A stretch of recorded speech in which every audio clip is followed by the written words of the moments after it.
Hello everyone, my dear followers. Today I want to welcome you to the third chapter of What If Naruto Discovered He Had a Long-Lost Daughter with Rias GREMORY. Remember, if you want more chapters, just leave a comment, no matter what it is.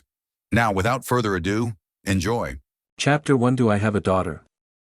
Asterisk. Uzumaki Naruto had recently turned 18 years old after the Fourth Shinobi War had concluded. He was heading to the office of the current 6th Hokage, Kakashi Hatake, where he had received a surprise that, for some reason, greatly worried Kakashi.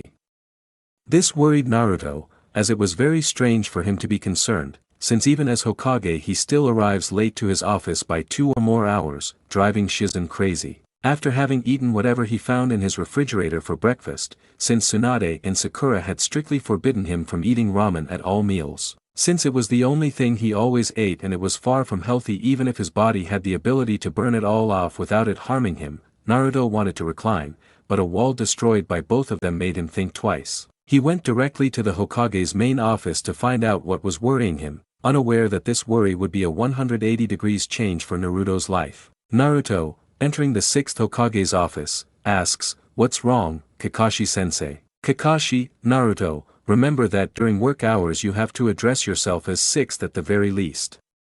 It's a nuisance, but that's how it has to be. Changing the subject, why did you take so long? Naruto, looking at him with narrowed eyes, said, I don't want to hear that from you, 6th. Kakashi, che. Naruto, but seriously, why did I ask you to come? Kakashi, I have a little person asking about you. Naruto, who? Kakashi speaks into a communicator, please bring her here. Naruto, what's going on, 6th? Kakashi pulls a card from his robes, this is for you. Naruto, looking at the letter and picking it up, a letter. He examines it, it's open. Kakashi, I apologize for reading it, but I had to. I want you to look at the sender. Naruto looks at the sender, from, unknown, location, Koe, Japan, October 10th, 2021, what kind of dates and places are these? Kakashi, that's exactly why I read the letter without your permission, those dates and address don't exist. But what's worrying is the letter's content. Read it aloud. Naruto takes out the letter and begins to read it. Uzumaki Naruto, first of all, happy birthday. It's probably been a few days, but better late than never. If you're reading this letter, it's because the time has come to tell you the truth. I'm currently facing a problem that has been plaguing me since I was 8 years old, and now it's time to confront it head-on. And the person I'm facing is a mentally degenerate individual, so I was forced to bring her with you for her safety until everything is in order. It should be clarified that almost no one knows about her, not even my Queen Peace, who is the person I trust most as well as one of my best friends. The people who know about her have helped me take care of her while keeping her hidden from unwanted eyes. You probably don't know who I am or where I come from, in fact, I'm sure you don't remember anything at all, and it's better that way until I myself make my presence known in Konoha. I am truly sorry for what happened to your master Jiraiya. After all, he was the one who helped me solve this problem despite my species. I learned this thanks to an investigator I hired who is a true professional and never shares his client's secrets. I made him constantly observe you to see what kind of person you were becoming over the years since we met, and I can say with certainty that I made the best decision. You probably have many questions right now, but don't worry, I will personally clarify all your doubts. So please be patient and get to know the gift of life we both share, until we meet again. Her name is Uzumaki Akane since I cannot give her my last name at the moment. Postscript, I was also told you were very absent-minded, and in the short time I've known you, I can take that as a given. So, if you haven't understood who she is, I'll say it in a funny way, she's your gift. Congratulations, you're a dad now. Well, you have been for 3 years, he. At the end there's a kiss made with lipstick. Naruto was confused throughout the letter, surprised and worried that they knew about Jiraiya's death and that they had been watching him all this time, especially since now that he could sense everyone's chakra, it felt absurd that they were watching him. It wasn't until he read the postscript that his soul left his body from the shock and how ridiculous it sounded. Naruto, worried and with his heart in his throat, said, please, 6th, you're not going to tell me this is true, are you? Kakashi remained silent, and Naruto began to sweat profusely. Isn't it true? Kakashi sighs, you remember that the day after your birthday we asked for a sample of your blood and hair, right? At that, Naruto began to be horrified. At that moment, Shizune entered through the door, accompanied by a 3-year-old girl with blood-red hair so long it reached her knees, light blue eyes identical to Naruto's, and, to top it all off, the 3 whisker marks on each cheek that Naruto possessed. But what truly killed him was what Kakashi said next. Kakashi, and if it's still not clear, the blood sample we took along with the hair sample tested positive. He smiles, a smile that's quite noticeable in his eye. Congratulations Naruto, you're a father and single until the mother shows up. Akane, looking at him curiously out of the corner of her eye, so he is. Shizune, that's right, Akane-chan, he's your dad. The girl smiles broadly and before she can hug her father Naruto, instead of reacting as he always does when he is caught off guard, which is to jump and stick to a ceiling or a tree and growl like a cat, he simply falls unconscious straight to the ground. Akane, worried, approaches her father. Dad? Is he okay? Kakashi, yes, he took it better than I thought, hahaha. Shizune saw Kakashi with a drop of sweat on the back of his neck. 20 minutes later, Naruto wakes up confused, remembering what had happened. Naruto sitting on the waiting room sofa in the office, what a dream to wake up from. Kakashi, it wasn't a dream, it was very real. Naruto, Naniayithi. Akane, dad. She throws herself at her father, jumping onto the couch and hugging him tightly. I can't wait to meet you. Mom said I should be patient. She starts bouncing on the sofa while holding on to Naruto. Mom said you were busy and that's what kept us from seeing each other. Mom said I could teach you a lot of things she couldn't. When do we start? Where do we live? She notices her dad isn't paying attention to her. Dad? She waves her hand in front of his face, but there's no reaction. What's going on? Naruto didn't know what to say or think about it. He was blank. From one moment to the next he became a father and the worst part is that he doesn't remember his mother at all. He didn't even know that he had stopped being a virgin. Shizune calls Akane's attention. I think dad needs to process some things. Is that okay, if we talk about it later when he's less busy? Akane gets a little discouraged. Okay, Shizune-chan. Shizune takes Akane's hand and leads her to another office where she can be entertained while Naruto still processes everything that is happening. Kakashi sighs and throws water on him to snap him out of his trance. When he sees that it has no effect, he proceeds to throw the glass at his head, but when he sees that it still has no result, he takes an instant ramen that he sometimes eats when he doesn't have time to go out and throws it out the window, causing Naruto to catch it in mid-air immediately. Kakashi, it's more than clear that you knew absolutely nothing about it, or rather, you don't remember. And it goes without saying that Jiraiya-sama was involved, although if you think about it, something like this could happen, knowing how he was with women. Naruto, what else did you discover about my daughter? He shakes his head. About my daughter. It was so weird to say that. Kakashi, that's the serious part. Your daughter isn't entirely human. Naruto, what do you mean? Kakashi, do you remember the mission in the land of demons? Naruto, the one where we had to seal a demon king? Something clicked in his head. You're not going to tell me that. Kakashi, that's right, the girl is half demon, but not a demon of this world. Naruto, what do you mean? Kakashi, his DNA sample contradicts, in a way, the samples from demons in this world, so it remains to be clarified that he is from another universe. Naruto, don't you think he's exaggerating? Kakashi, remember that during the fight against Kaguya we were constantly moving between universes, so it being a demon from a universe similar to ours isn't impossible, and in fact, if we take into account the relationship between both DNAs, it's very likely that's the case. Naruto, so, what happens now? Kakashi, well, the girl refuses to give her mother's name, she said she promised until she came in person.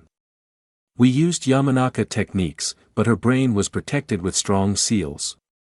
If we had tried to remove them, we would have hurt or even killed the girl. So we'll discard that idea and wait on high alert until the mother shows up herself. Now, whether or not you accept being a father is entirely up to you, Naruto, it's not a decision I can make for you. In any case, your apartment isn't a suitable place to raise your daughter if you decide to bring her into your life. Therefore, I recommend you find somewhere else to live. If you decide to do that, let me know so I can handle the paperwork for buying and selling your apartment, etc. For now, I'll continue with my work. That's all. The girl is in the office downstairs if you decide to look for her. You can leave now. He sits down in his chair. Naruto gets up thinking about everything that had happened. Thank you very much, Sixth-san, I'll be going now. Before leaving through the door, Kakashi speaks to him. Kakashi, I know what just happened is hard for you. Suddenly you became a father without knowing what it's like to live with one, but look at it this way, you can become the father you would have liked to have. Naruto thinks for a few moments and smiles at Kakashi. You're right, Kakashi-sensei, thank you very much. He leaves through the door. Naruto started walking, thinking about what had happened, the image of his newly discovered daughter flashing through his mind. Frustrated by his inability to remember how it all happened or who her mother was, he mentally reviewed the letter again. It clearly stated that he wouldn't remember, but if he was a demon, it made sense, and he didn't know what Jiraiya had to do with it. He thought about it long enough and decided he wasn't going to shirk his responsibility. Like it or not, she was his daughter. He went straight to the office where he would find her walking through the door. Akane turned around to see who was coming in while she was studying more vocabulary and was overjoyed to see it was her father. She ran straight to him, hugging his legs. Dad, Dad, Dad. Are you finished yet? Naruto, a little nervous and surprised to be called that, stammered, why yes, I'm much better, thank you very much. Are you hungry? Akane, a little bit, yes. Shizune, the correct pronunciation is yes, a little. Look at Naruto, she knows many words, but she still struggles to pronounce some sentences correctly in their specific order. Naruto, yes, I noticed that. Shizune gives him 3 books, these are grammar books, covering kanji, Latin, and one for practicing grammar order. She tells him to study for about 3 hours a day to improve his pronunciation and speaking skills. Naruto, and what about writing? Shizune, interestingly, she has beautiful handwriting for her 3 years. Her mother probably focused more on her writing skills than her language development. But she also makes mistakes when she writes. I don't think you'll have any problems with that, right? Naruto, if I ever get it, I'll ask Iruka-sensei, hahaha. Shizune sighs at this statement and then remembers something. Oh, by the way, the 6th Hokage asked me to give you these keys. She hands him the keys, which have an address on them in the shape of a keychain. It's the address of a house in the new districts. Naruto, looking at the keys in surprise, said, he knew I would do it, didn't he? Shizune smiles, all her things and yours should already be in that place. Naruto nods and looks at his daughter, thank you very much, we're leaving, little one. Akane, curious, where's Papa? Naruto, first we'll go eat and then we'll go home, what do you think? Akane happily, Ramiin, she takes Naruto's hand and smiles at him. Naruto smiled at her, a feeling beginning to stir within him, and then he thought of something that could cause him trouble. Shizune-chan, how many people know about her? You know how the others will react when they find out, especially Sakura-chan and Tsunade-oba-san. Shizune, remembering that, yes, that's right, I'd forgotten. Kakashi thought of that too, so he prepared this letter with a message summarizing your current situation. She searches her pockets and hands her the letter. It's protected with a seal, so they won't be able to break it so easily if the surprise is too strong. The only person who knows about it is Iruka-san, since he found out when she arrived in the village. Who, by the way, will probably want to talk to you about all this. Naruto, I can just imagine. Knowing Iruka-sensei, he'll probably fill me with books on parenting, though this time I really think I need them. And Kakashi-sensei really thought of everything. He takes the letter, thank you very much. In that case, we'll be going. Akane, goodbye Shizune-chan. Shizune, goodbye Akane-chan, take good care of yourself and enjoy your father until the very last moment. She leans closer to Naruto to whisper, the feeding guide is at home. His demonic constitution means he needs more carbohydrates to stay healthy, but try not to let him eat sweets. We gave him some chocolate and we couldn't get him to sit still for hours. And don't give him tomatoes, you won't believe how much he hates them. Akane, yes. Come on, Dad, I haven't been able to see the city since I arrived, come on, come on, come on. She starts pulling her father's hand to begin moving. This embarrassed Naruto a little, but in a good way. He had to get used to being called father from now on. He rolled up the books and continued on his way, thinking it best to show his daughter to Ichiraku first, since Iruka already knew and would be going with him that night to receive the parenting lecture for the next 8 hours. and so he took his daughter out to eat. Two birds with one stone. Akane began to look around the village in amazement. It was to be expected that the gazes of the villagers, as well as other shinobi, were not long in coming. When Akane called Naruto Papa, many were left speechless. The men wondered when she had lost her freedom, since Naruto was 18 years old and the girl was around 3 years old, while the women, especially the younger ones, wondered who the bastard was who had gotten ahead of them. Naruto, after the Fourth War, had been the most sought-after man in the village among women for obvious reasons. Naruto had arrived at his favorite ramen shop. Tuchi, hello Naruto, what can I get you today? He looks at the girl, and who is this lovely little girl with you? He looks at her closely, just a moment. Akane sits down excitedly on one of the benches. Hello sir, one Hakodate ramen please. Naruto, still a little flushed, hello Tuchi-san, could you give me my usual ones please? Tuchi clears his head, oh, sure, one moment please. Tuchi prepares the two ramens and hands them to Naruto and the girl. Akane, thank you. She noticed that the table was very high, so she decided to stand on the stool to be able to eat properly. She couldn't use chopsticks yet, so she was eating the ramen with a spoon and fork. Despite eating standing up and being 3 years old, her table manners were enviable. Whoever her mother or caregiver was knew about ethics and discipline at the table. Tuchi whispering hatefully to Naruto, she is. Naruto sighs and whispers to him, yes, Tuchi-san, she is my daughter. I just found out an hour ago. Tuchi, did this happen while you were with Jiraiya-sama? Naruto, while eating, yes, but I don't remember when. Because of my age, I spent the last few months of the journey with Ero Sennin. The problem is, I don't remember anything.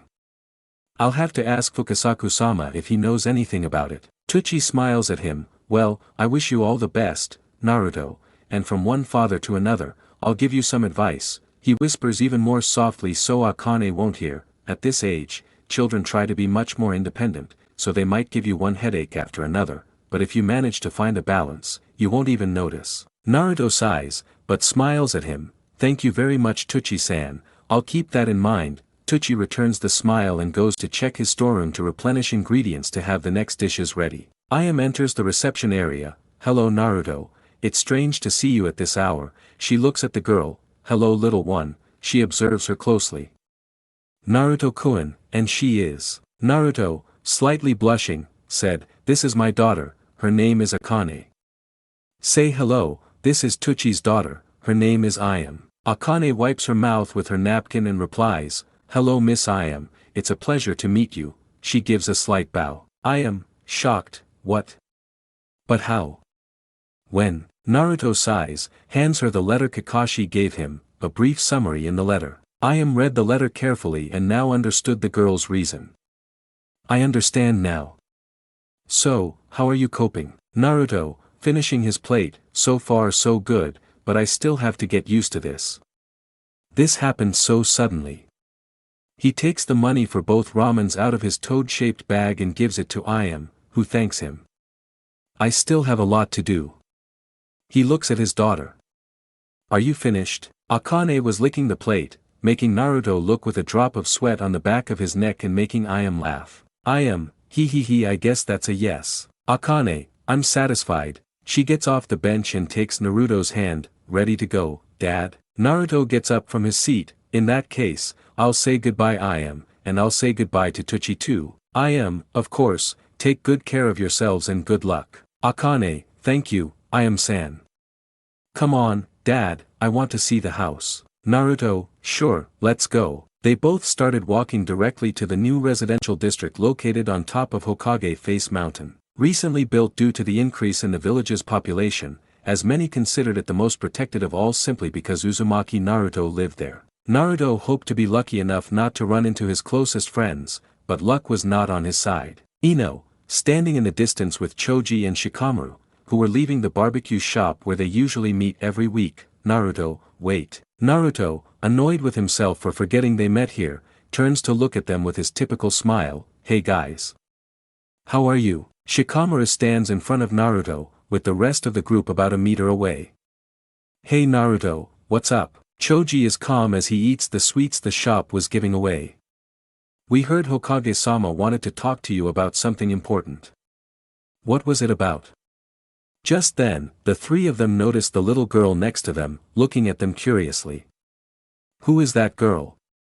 They stare at her and start sweating when they realize the resemblance between them. Akane, hello, my name is Akane, I am your daughter. At that moment, the three of them blinked several times because of what they had just heard. I don't think I heard right, did she just say she's your daughter? Naruto, if it is. The three in white, Akane, looking at them confused, asked, is something wrong? Naruto sighed, knowing that would be her reaction.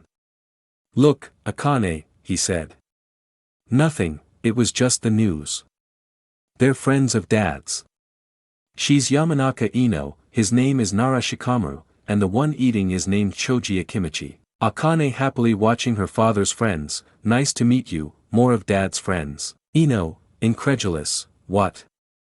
How? When? Choji, incredulous, you're not pulling our leg, are you? Naruto hands her the letter Kakashi gave him, read for yourselves. Ino takes the letter and begins to read it along with Choji and Shikamaru, now understanding what Naruto was involved in. Shikamaru sighs at this, what a nuisance, and you really don't remember anything. Naruto sighs, shakes his head, not at all, I'll have to talk to Fukasaku-sama about this. Akane starts pulling on her father's arm, Dad. I want to see the house. Naruto, yes, let's go right now. Guys, can I ask you to tell the others and show them the letter? The last thing I need right now is to run into Sakura-chan or Tsunade Oba-san and have to deal with what happens when they find out. Shikamaru, with a bead of sweat on the back of his neck, it'll be a pain, but leave it to us. Ino, take care, preferably run across the rooftops, it will be faster. Naruto starts carrying his daughter on his back, I'll take you up on that. See you guys, and thanks. Choji, take care, we'll see each other later. Akane, goodbye, it was a pleasure meeting you. Ino, the pleasure was ours, Akane-chan. Naruto started jumping across the rooftops while his daughter screamed with excitement, it was like a roller coaster and a seesaw at the same time. Ino, worried, do you think he'll do well? Shikamaru laughs, he'll be asking for help to end the night. Choji eating what's left of his sweets, I could even bet on it. Ino gets annoyed, how cruel they are, this makes them both laugh. Meanwhile, a shadow resembling a crow, wearing clothing unlike anything found in elemental nations, watched from afar as Naruto and his client's daughter retreated to their home. Having obtained the necessary information, he returned to deliver his final report to his client, thus concluding the matter. End of chapter. Chapter 2 Getting to Know My Daughter *. Naruto had arrived at the residential area and was surprised to see the new house. He wondered where Kakashi got the money to buy it, since it was enormous by his standards for a house. A 2-story house with 5 bedrooms, 3 bathrooms with 2 bathtubs with shower included, and another individual one. A kitchen next to a dining room that together are the size of their apartment, the main room where 12 people can easily fit. And a yard large enough to train and exercise in, it even had a front garden. The Hokage earns a lot of money, but that much? There was also the possibility that it was given to him as a gift, since he said it was for Naruto, as he receives gifts almost every day. At first, he loved it, but he received so many that he didn't know what to do with them. He had to start storing them in rolls, he has a shelf for them. They both went inside the house. Akane happily began to examine the entire house, and Naruto was surprised to find that all his things were indeed in the house, in the main room, at least the most important things since all his furniture was missing. Since everything was replaced with new items, there was also a note indicating that they checked everything to make sure nothing was forgotten. If anything was forgotten, it's in a storage room not far from the house. Akane chose her own room, which looks like a guest room, but she wasn't going to say anything because there were 5 of them and 4 had the same appearance and size, the only difference was the interior decoration. She chose the simplest of the 4, but if she liked it, then it's fine. Naruto went to the kitchen and as expected there were cooking utensils, but no food at all, but that was normal, it would be too much if they had also filled the refrigerator and everything else. Naruto went into the room, having seen it out of the corner of his eye, but upon closer inspection, he was a little confused to see 6 suitcases, and quite large ones at that. Naruto, Akane, can you come here for a moment? Akane leaves her room to go to her father. Yes, Dad. Naruto, these suitcases are yours, right? Akane checks if the 6 suitcases are in order. If they're mine, my things are in them. Can you help carry them up to my room? They're heavy. Naruto was surprised to see the suitcases since there were a lot of things for a 3-year-old. Sure, but could you help me carry them up to my room, please? They're heavy. Akane, understood. Naruto, good. He takes the suitcases, puts them in order, and stores them in a sealed bag so he doesn't have to carry them two at a time, leaving his daughter speechless as she watches all her suitcases disappear and her dad puts them back in her room, making her clap in amusement, raising an eyebrow from Naruto. Naruto, looking at the suitcases, asks, do you need help packing? Akane, no, thank you, Dad. Mom will teach you how to do it. Naruto, my mom taught me how to do it, that's how you say the sentence. Akane writes it down in a notebook she keeps for prayers, understood. Naruto thought he would have no problem teaching him about the subject of sentences since he did not contradict him regarding corrections. Naruto, very well. I'll arrange them for you so you can do it. She arranges the 6 suitcases and opens them so her daughter can put them away in her room. Naruto, while you're doing that, I'll go buy some things for the kitchen, I won't be long. This worries the girl and she gets scared. You won't leave me alone, will you? The little girl is afraid of being alone. Naruto was only going to be a few minutes, but if she was so worried, then he came up with something to keep her company. I'll leave you with a friend to look after you in the meantime. He performs the summoning jutsu and summons Gamatama. It is the proportional size of a 12-year-old boy, with most of its body pink and white. It has a round head, large eyes, and a small nose. It has pink markings on each of its cheeks. Gamatama, hello Naruto-sama, what do you need? Naruto, I need you to take care of my daughter. He still wasn't used to saying he had a daughter. Akane is happy to recognize the toad. Hello Amarth Gamatama-san. Gamatama, hello Akane-chan, how are you? He realizes the blunder he just made and starts to sweat as he feels Naruto's gaze behind him. Naruto stared at him with an accusing look. I see, so you know her, huh, Gamatama-kun. Gamatama feeling like an idiot, I've already messed up. Naruto sighs, we'll have a talk later, if not with you, then with Fukasaku or Shima, so they can tell me the truth.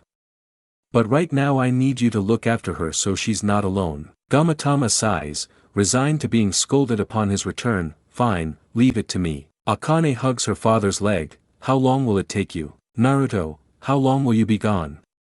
That's the right order. Don't worry, I'll be back as soon as I can.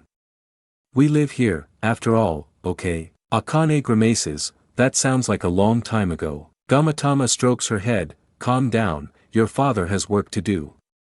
In the meantime, would you like me to help you pack your things while your father is gone? Akane lets go of her father and sighs resignedly, it's okay. She takes one of Gamatama's legs and goes back to putting her things away. Naruto leaves the room, heading straight to the nearest supermarket.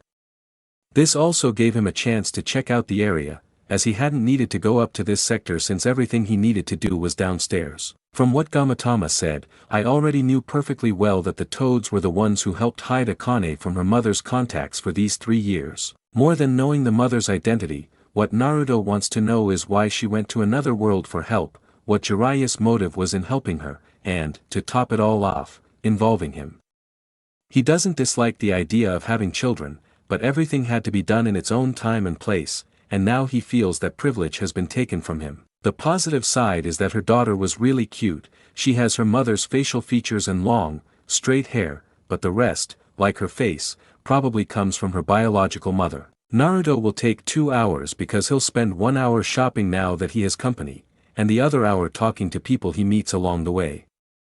At this point, it was impossible for someone not to greet him or give him a gift. After buying food for the next month, he packed everything in a storage roll and started heading back home, but not before encountering Konohamaru and the others on his way, looking worried and scared. Konohamaru jumped, startled, clinging to his chest. Naruto Nsan, is it true that you're a father now? Cheerful and curious Moegi, we heard it from Shikamaru Nisan when he was explaining to Rock Lee and Tenten that you had a 3-year-old daughter. Naruto pulls Konohamaru off him, yes, that's right. I just found out this morning. Konohamaru crying comically, this is a tragedy. Naruto Nsan has lost his male freedom, this is horrible. Udon, crying comically, he lost his freedom too young. We will always remember him, Naruto Nsan. We will remember you as the warrior you are. Moegi was just sighing at the stupid things her two companions were saying, while Naruto raised an eyebrow, confused by the number the two of them were throwing around. He knew perfectly well what they meant, but as far as he knew, he only had the girl, he wasn't married or anything, at least not yet. Although that made him remember his promise to Cheyenne and all the accumulated political marriage proposals he had to answer, he remembered the faces of some girls, some of whom he wouldn't say no to, but he was bothered by everything that was happening all at once, causing him to massage his temples from all the political baggage he was carrying at the moment. And there's still the possibility that he's married to his mother without even knowing it, that would be the last straw, but now that he remembers, Kakashi told him that Jiraiya has his mother's engagement ring, which he never got to ask after his death, but if the girl exists then there's a possibility that the mother has the ring, making Naruto break out in a cold sweat. Naruto, waving his hands to calm them down, said, "Calm down, you're exaggerating unnecessarily. It's true that I now have the responsibility of being a father, but it's not like that makes me married or anything. Moegi, but that's to be expected, isn't it? After all, your daughter expects both her parents to be together." Naruto, that's generally true, but I don't remember her mother at all. Right now, more than being interested in knowing who she is in person, I want to know if she's a potential threat to us. He adopts a firm gaze, but one thing is clear, regardless of who her mother is, she's my daughter, and it's my responsibility to take care of her, and that includes protecting her from her own mother if necessary. Moegi, surprised, it seems you've already processed that fact quite well. Naruto sighs, there was no choice. I had to accept her, period. I wasn't going to escape my responsibility, even if she is half demon. Konohamaru, yes, we heard that part too. What do you think about it, Enai-san? Naruto, I still don't understand why a demon wanted to have a child with me, considering that when we met I wasn't even a shadow of what I am now, and besides, demons generally avoid mixing their blood with other species, recalling some of what he studied at the Fire Monastery. Moegi started thinking about the situation and an idea came to her. I have a theory. Naruto, I'm listening. Moegi, what if the mother tries to escape an arranged marriage? If they're intelligent demons, they probably have a society like ours. Udon, what do you mean, Moegi? Moegi, that she got pregnant by someone else on purpose so she wouldn't have to marry someone else. It's normal for families with high standards, like the Hyuga clan, to arrange marriages. There's a possibility that she didn't want to marry the proposed person for some unknown reason and sought another alternative to avoid it at all costs. Konohamaru, that makes sense, but why a human? Most demons are usually too arrogant and think they're superior to us just because they can live for centuries longer and because they can fly. I don't think those from other worlds are any different, at least not entirely. Moegi, exactly, what better way to make it clear to the person you're being forced to marry than to have a child with humans, who are generally considered inferior to them. You tell them you'd rather have a child with a human than with another demon. If you think about it that way, it makes perfect sense. Basically, with these actions, you discredit the other person, making them look ridiculous. Udon, that makes perfect sense, but something doesn't add up. Konohamaru, and what would that be, Udon? Udon, isn't it supposed to be that to cancel that kind of commitment, you have to make the same commitment with another person, or that both parties withdraw from the commitment? Naruto, the letter said he was facing a mentally degenerate person. Moegi, let's consider a hypothetical situation. Did she come to this world by chance, or was she helped to find someone who could help her with her problem, someone who has no contact with people from her world? On her journey, she encountered Naruto Enai-san and Jiraiya-sama, and Jiraiya decided to help her with her problem, which was an arranged marriage that she called a mentally degenerate one. Therefore, the best way to end this arrangement was to have a child with someone else, and if she hated him for having it with a human, it would be more appropriate to insult him due to the arrogance of his species. So if that's not enough, then to give the ultimatum she would have to convince Jiraiya-sama and Naruto-san to marry her politically, so that when the time comes she can use these two cards to avoid marrying said mentally degenerate. And to avoid endangering Naruto, they decided to erase his memory so he wouldn't remember anything about that event. If this is true, then the mother of Naruto's daughter must be young.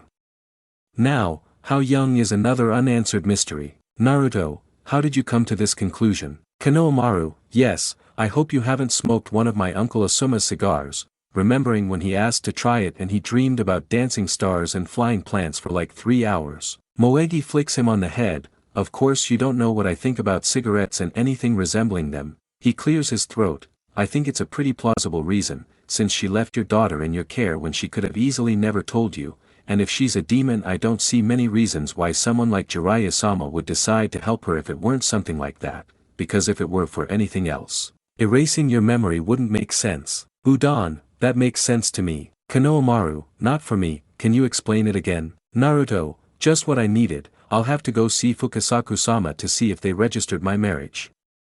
If so, his mother has gotten me into even more political trouble, as if I didn't have enough to deal with already. Konohamaru, there's a reason we told you that you had lost your freedom, brother. Naruto, say that again and I'll throw you in a room with Ibiki one day. Konohamaru hides behind his companions. Anyway, I have to go, my daughter's waiting for me. I'll keep what you said in mind, Moegi, thanks a lot. See you guys. Moegi, you're welcome, take care. Konohamaru and Udon also say goodbye and Naruto takes off running straight to his new house. Naruto started jogging to get there as quickly as possible, just like he'd told his daughter, so she wouldn't worry. He was thinking about Moegi's suggestion and that he needed to talk to Fukasaku. He needed to know more. The mere fact that his mother was a demon meant he had to be on his guard at all times, especially since they weren't from this world. It sounds cruel of him, but he should be on his guard even with his daughter, as it would be very much like a demon to use his children as a trap to achieve his goals.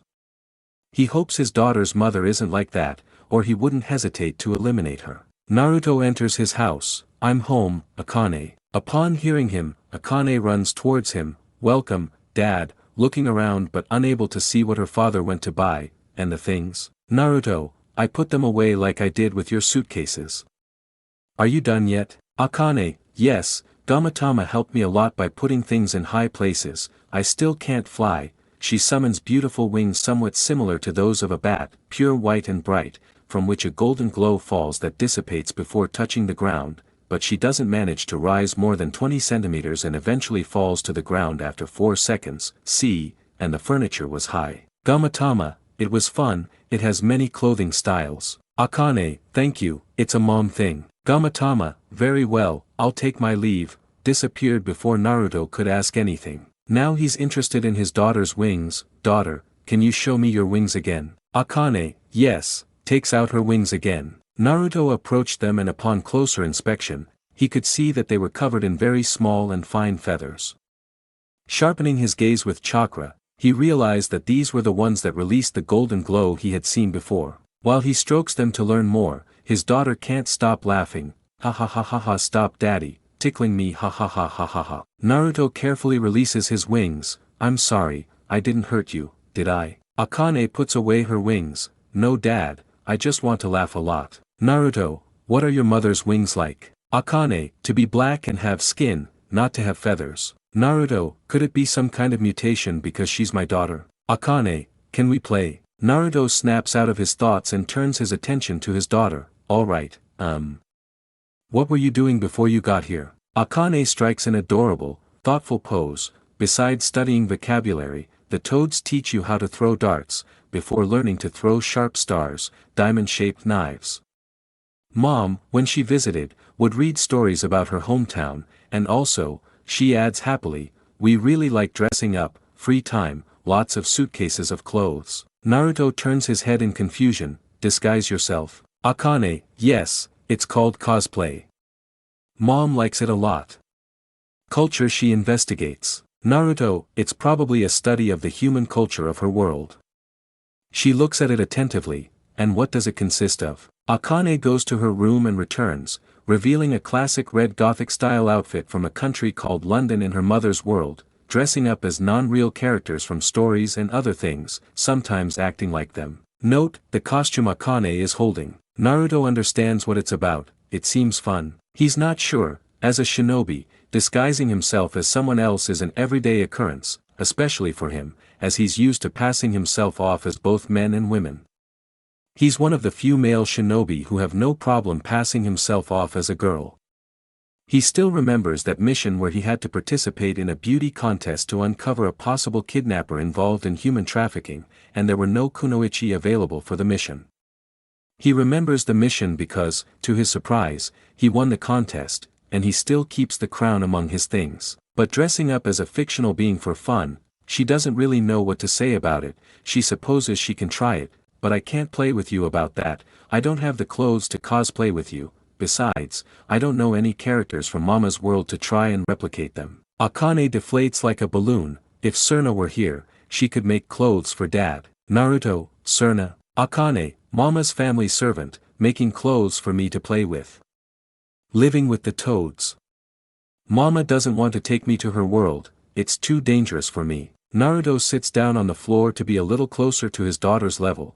Can't you tell me your mother's name? Akane, no, Dad, I promised not to say her name until she arrives. This makes Naruto sigh. Naruto won't get anywhere with his daughter. His only hope of getting more information would be to talk to Fukasaku. Naruto figured that by now all his friends would already know thanks to Shikamaru and the rest, so he could have his daughter meet them to buy time and leave her with a clone while he went to Fukasaku to find out more about the mother and her contacts. Naruto, would you like to meet Dad's friends? Akane gets excited, sure. At that moment, without asking her father, she climbs onto his back, sitting on his shoulders. Let's go, let's go, let's go. Naruto, alright, let's go. Naruto leaves his house, locking it behind him, to go to his friends.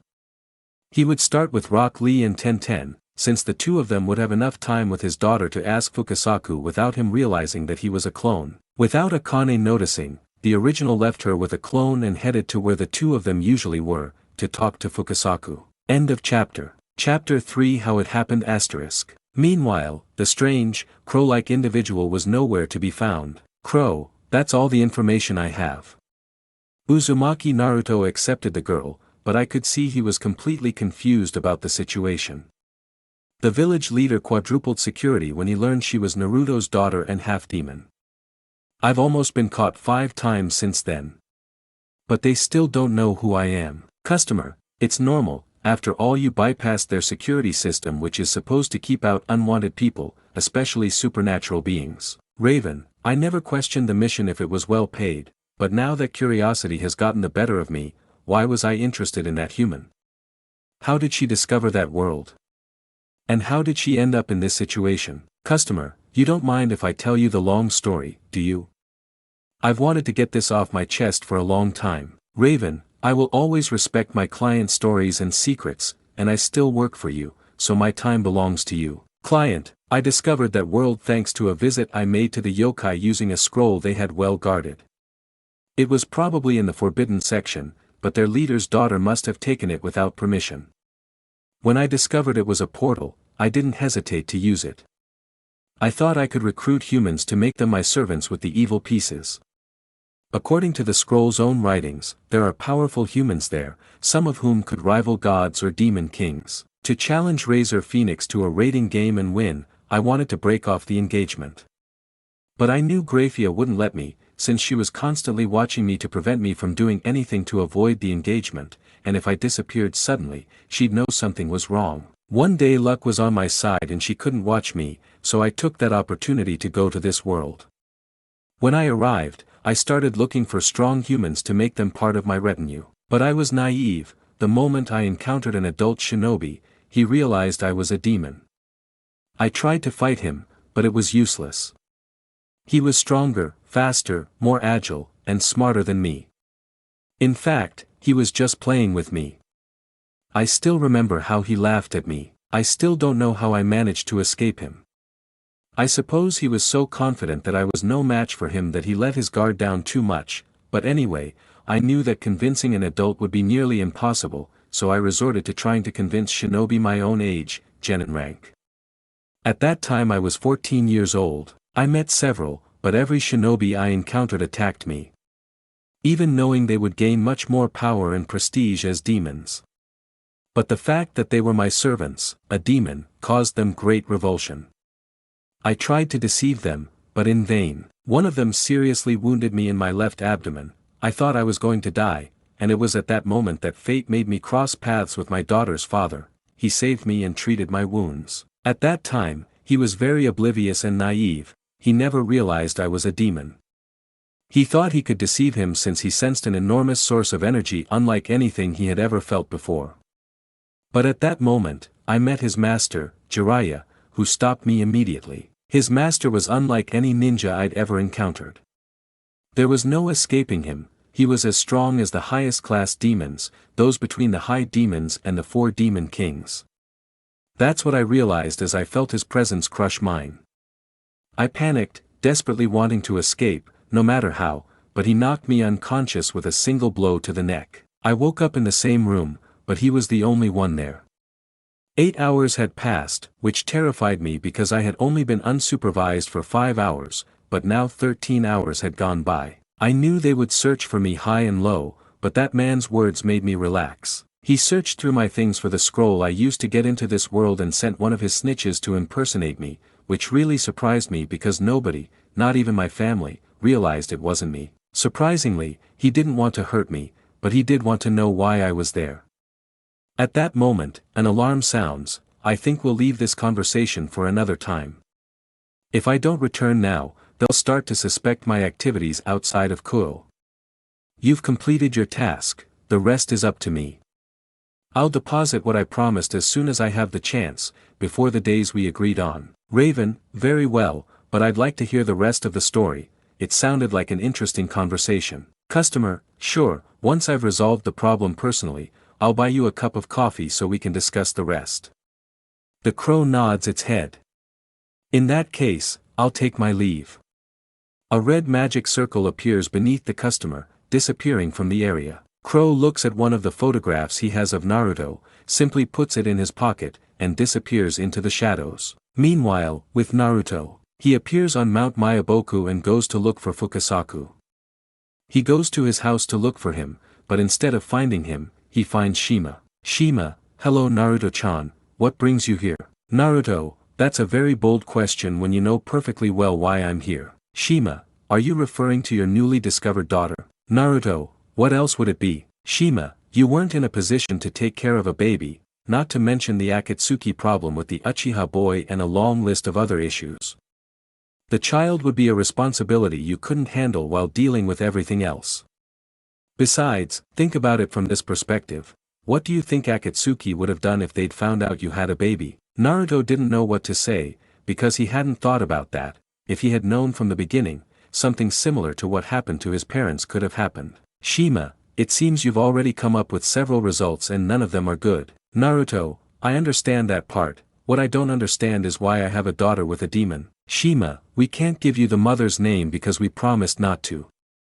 But we can tell you why she did it, it's an arranged marriage, although not exactly as planned. Naruto, so Moegi-chan was right. Shima, well, it wasn't that hard to figure that out. Naruto, wait a minute, what do you mean that's not what was planned? Shima, well, originally it was only necessary for the girl to lose her virginity this way so that guy would show indifference at least enough to buy more time, but none of us would have expected her to end up getting pregnant. Naruto, well, normally when someone has sex, that person is very likely to get pregnant, so if she thought she couldn't get pregnant, she was stupid, and if I agreed, I was even more of an idiot. Shima hits him on the head with her rolling pin, causing Naruto to wince. I know, idiot.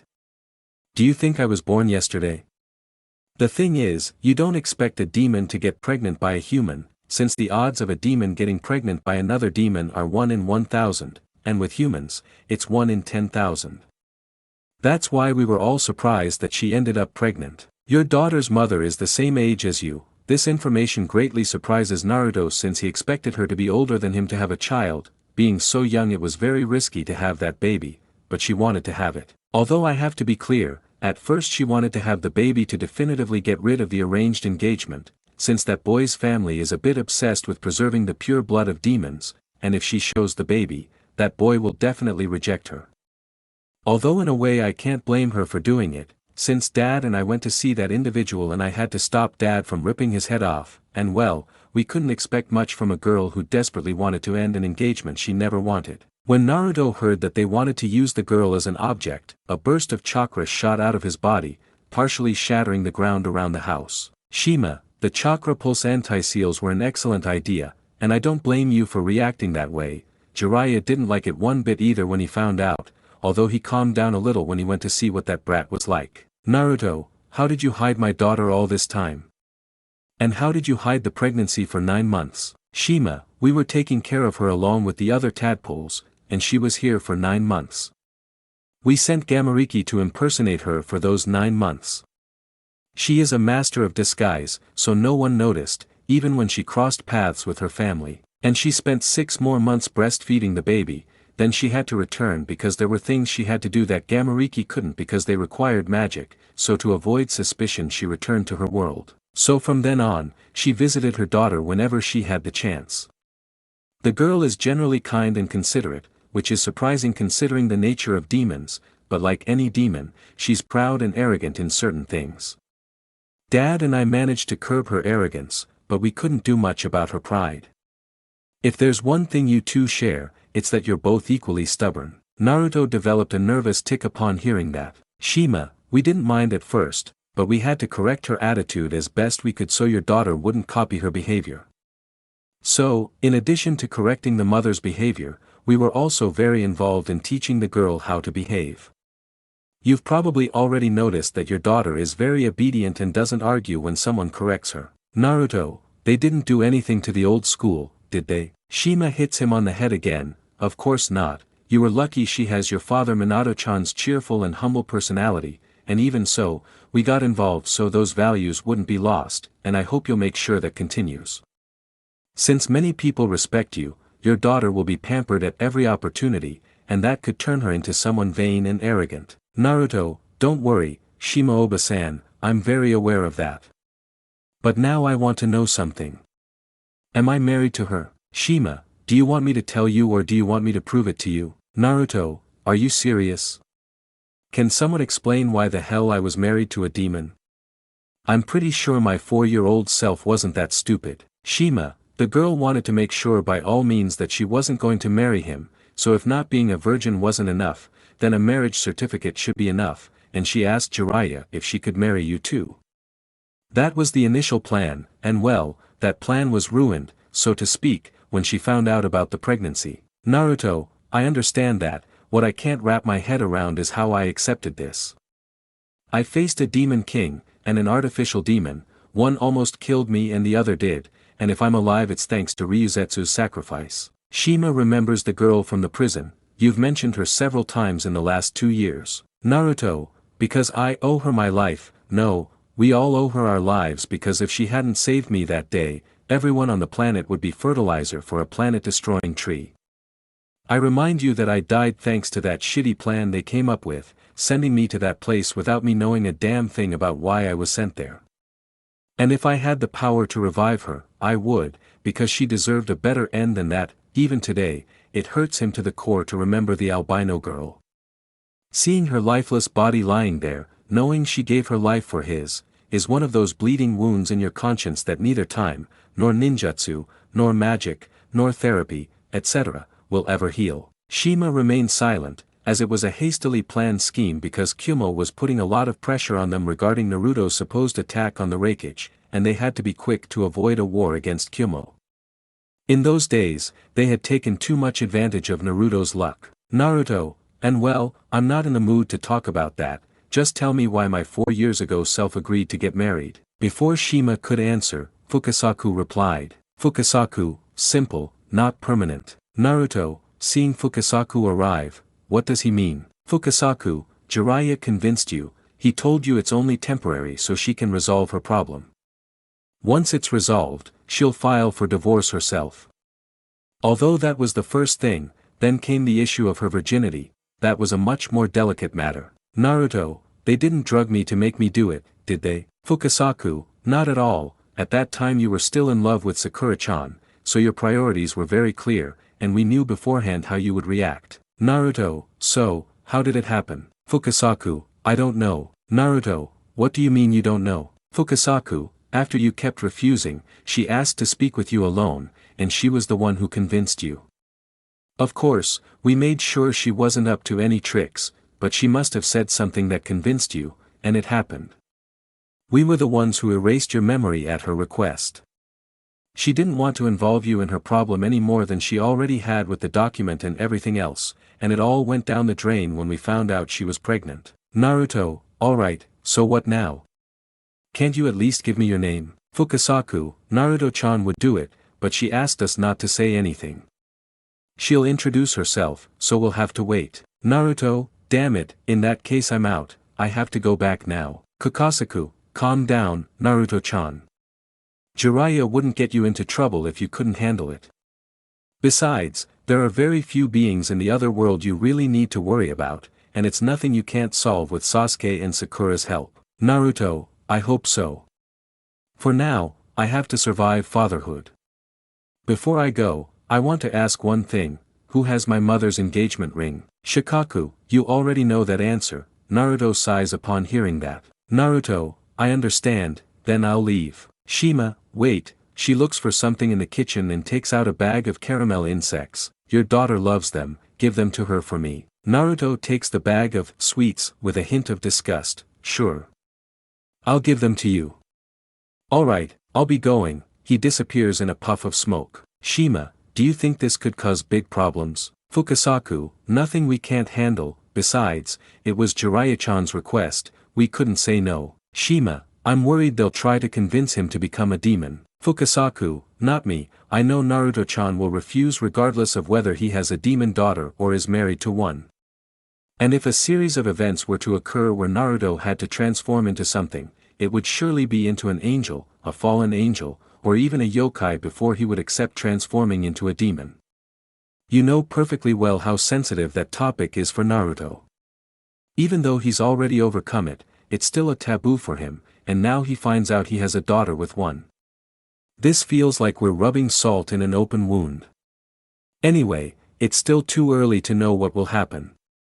For now, let's just wait and see what happens. Naruto replaces his clone before his daughter notices, and in doing so, he remembers the activities they did with Rock Lee and Tenten, which surprised them because they took it very well, as they were helping Akane improve her dart throwing before moving on to kunai and shuriken. In addition to discussing how he felt about becoming a father, the fact that his daughter is half demon, what Jiraiya had to do with it all, and much more. Just then, Might Guy arrived, looking for his students.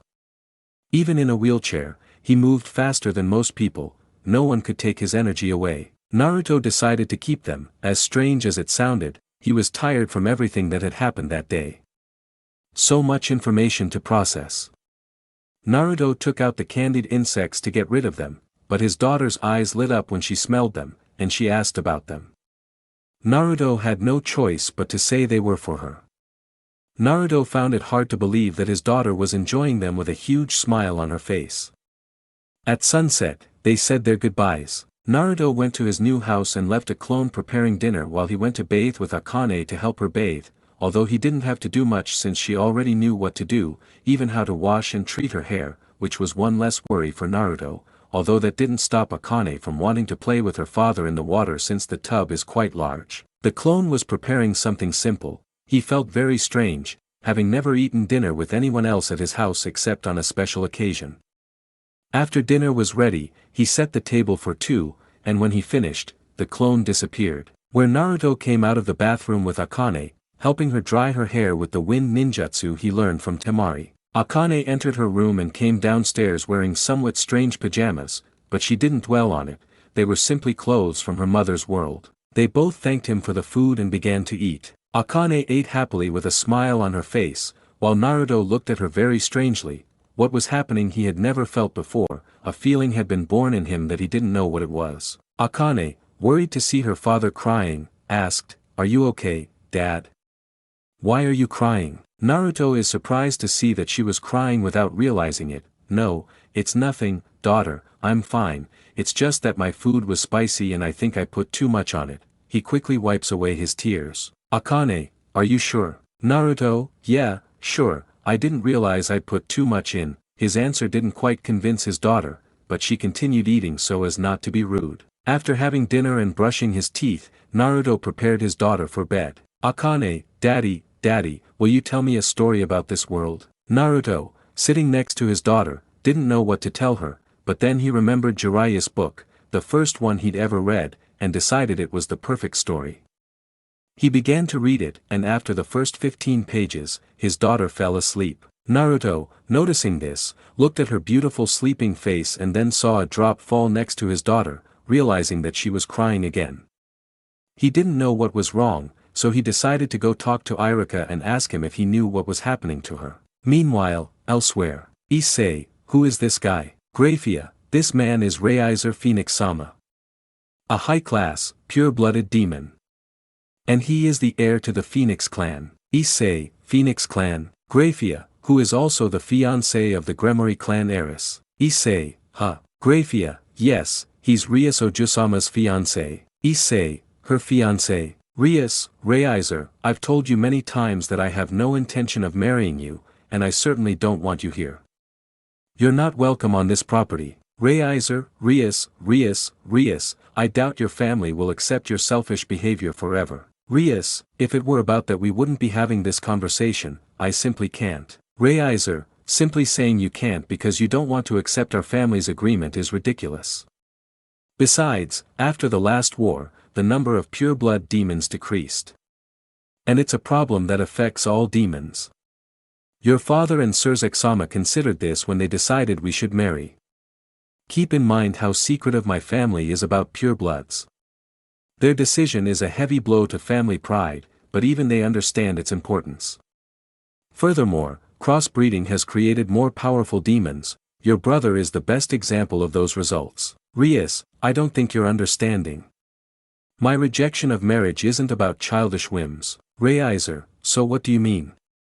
This caught the attention of all of Rias's servants as well as Graphia. At that moment, the little red toad that was hiding in her hair jumped into Rias's hand and then onto the desk, attracting everyone's attention. A toad? Issei says confused. Rias, could you show them the document please, Vermeter-san? She speaks to her toad companion who accompanies her everywhere as her witness. Vermeters, of course, everyone was surprised to hear him speak and the toad takes out of his mouth a mini roll which he leaves on the ground and with a hand seal increases in size so that a person can manipulate and read it. Almost everyone in Riser's entourage was disgusted by what the toad did. Rias takes the scroll and gives it to Graphia. Here's why. Graphia takes the scroll and begins to read it, puzzled, as it emitted a strange chakra unlike anything she'd ever felt before. This also greatly surprised Kaneko, who sensed the enormous amount of energy emanating from it, causing her to hide behind Akino. Akino, is something wrong? Kaneko, that scroll is charged with chakra, whoever it belongs to is someone very powerful. The comment surprised those present. Graphia carefully reads the scroll and her eyes widen enormously when she sees what it's about, but this is. Razor, please Graphia-senpai, don't leave us in suspense. What is that thing? Graphia, this is a betrothal document between the heiress Rias GREMORY and a certain heir, Uzumaki Naruto. Rias, but what? Issei, Nani. This greatly surprised everyone present. Rias smiles very arrogantly and cunningly. I told you, that's why I can't marry you. I'm already married to a man 1,000 times better than you and if the document isn't proof enough look at what I have in my hand. She deactivates a spell and a golden ring with a small gem appears on her left hand, a ruby in the shape of a swirl. Graphia, seeing that the gem looks the same as the one in her supposed husband's clan logo, says, Rias-sama has a lot of explaining to do. Kaneko was surprised and terrified by the large amount of chakra emanating from the ring and confused to learn that she never detected it until her president deactivated the spell that concealed it. End of chapter. Chapter 4 Discoveries Asterisk. Rias, what are you playing at, Rias? I don't know of any clan by that name. It's more than clear that it's a fake document. Does your selfishness really go that far? Rias, that document is legitimate, that clan exists, as does this ring on my finger, so beautiful with a hypnotic crystal, as does my husband. So it's not about selfishness, it's simply that the commitment he wants our families to make can't happen because I'm already married. Graphia, she's telling the truth. The chakra markings are authentic, as are the signatures and seals, but she's never heard of this Mount Mayaboku or the name of this clan. It doesn't sound like a demon clan, or even a yokai clan. But the document is definitely authentic. Rias, that's absurd. How can it be a legitimate document when not even Suzuki-sama's wife knows that name? At that moment, the toad looked at Rias, understanding the indirect message, and took a box full of dried, crunchy insects from his desk, giving one to the toad, who took it almost instantly and began to stroke it with a smile, attracting everyone's attention. Before anyone could say anything, Rias took a dried scorpion and began eating it as if it were a cookie, disgusting everyone. Rias, highly disgusted, what a piece of crap, Ras. Grafia, a little uncomfortable with her husband's sister's actions, asked, "Could you please explain what's going on, Rias-sama?" Rias, these are dried insects, some breaded, very rich in calories and nutrients. They are much better than conventional meat, and the insect's venom gives them their sweet and sour, sometimes spicy, flavor, simply delicious. The worms have a mouth-watering texture, and what about the centipedes?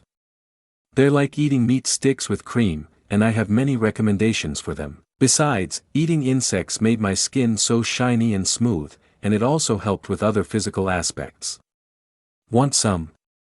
I have lots of them, all kinds of insects, earthworms, spiders, scorpions, larvae, ants, flies, beetles, bees, wasps, crickets, etc. I take out some wasps and he eats them like they're chocolate balls. The time he lived with toads made him love consuming insects of all kinds, especially highly poisonous ones. He simply adores them. Thanks to this diet, her current figure is truly amazing. She's 1.75 m tall, with a 105 cm bust, 93 cm hips, a 56 cm waist, and weighs 64 kilograms. This weight is thanks to the fact that the toads made her exercise even while pregnant, giving her much more muscle mass and a totally athletic appearance. If you could see under her school uniform, you'd notice her toned and defined abdomen, as well as her toned arms, legs, and glutes. This was evident when she played tennis and volleyball against her lifelong rival/friend, as she wore a sports top and a short skirt with athletic shorts underneath. However, the greatest impact of consuming insects was reflected in his hair, which grew to cover his entire body, touching the ground at a distance of only 10 centimeters and shining with an almost unreal glow. He would have gotten rid of it if his daughter hadn't confessed how much she loved it, telling him it reminded her of the story of Princess Rapunzel. Touched by her words, he decided to let it grow. To keep it from dragging everywhere, he opted to wear it in a high ponytail, which keeps it up and manageable. Asia couldn't take it and ran to the bathroom where she ended up vomiting after hearing all that. The others were able to cope with the nausea in their own way. Grafia, I was referring to the Rias-sama document. Rias, oh, of course I will, but I'll do it in front of both families as well as in front of my brother. Could you please tell them so we can all meet officially to give the news and all the information about it? Grafia, understood, Rias-sama. Rias-sama, it's time to withdraw. We cannot proceed until we know more about this matter. Rias approaches Rias, but before he can touch her shoulder, the toad from before grows to the size of a dog, surprising him slightly. Undeterred, he tries to move it aside with his arm, but his body freezes, preventing him from removing his hand from the toad. What the? Then her body begins to swell and become covered in hives and pimples all over, in addition to causing a sensation of acidity, burning, and unbearable itching all over her body. And worst of all, its phoenix regeneration couldn't efficiently counteract the toad's toxic poison. Upon seeing this, his sister removes Rias's hand from the toad, allowing the regenerative power to finally work correctly, healing Rias in seconds.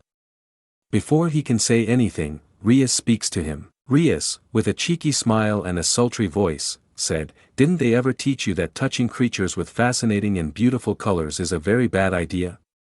You can end up highly poisoned and intoxicated by their beauty." Rias gets angry, "Don't think you've already won." Rias smiles arrogantly and contentedly as she affectionately pets her toad friend without flinching. "I'm sorry to disappoint you, but you never had anything like a chance." This made Rias even angrier and he disappears in a ring of fire, just like Grafia in one of the GREMORY clan. The toad returns to normal, takes a breaded tarantula from the box, and returns to Rias's hair. "Akino, what just happened, Rias-sama? How is it that you're married and I don't know? And the worst part is, why am I not the maid of honor?" She comically pretends to cry. Rias,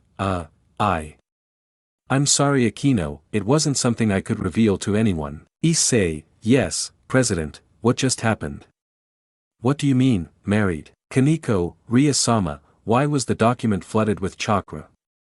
And what about that toad and the chakra in the document? Kiba, and who is her husband? I've never heard of that family. Asia, yes, I want to be the lucky one to thank God. P.A.I.H.G. couldn't finish the sentence because he suffered a headache. Rias, you'll know everything when I explain it in detail at the meeting, but in short, I'll answer your questions. What just happened is that the arranged marriage with Rias isn't going to happen because I'm officially married.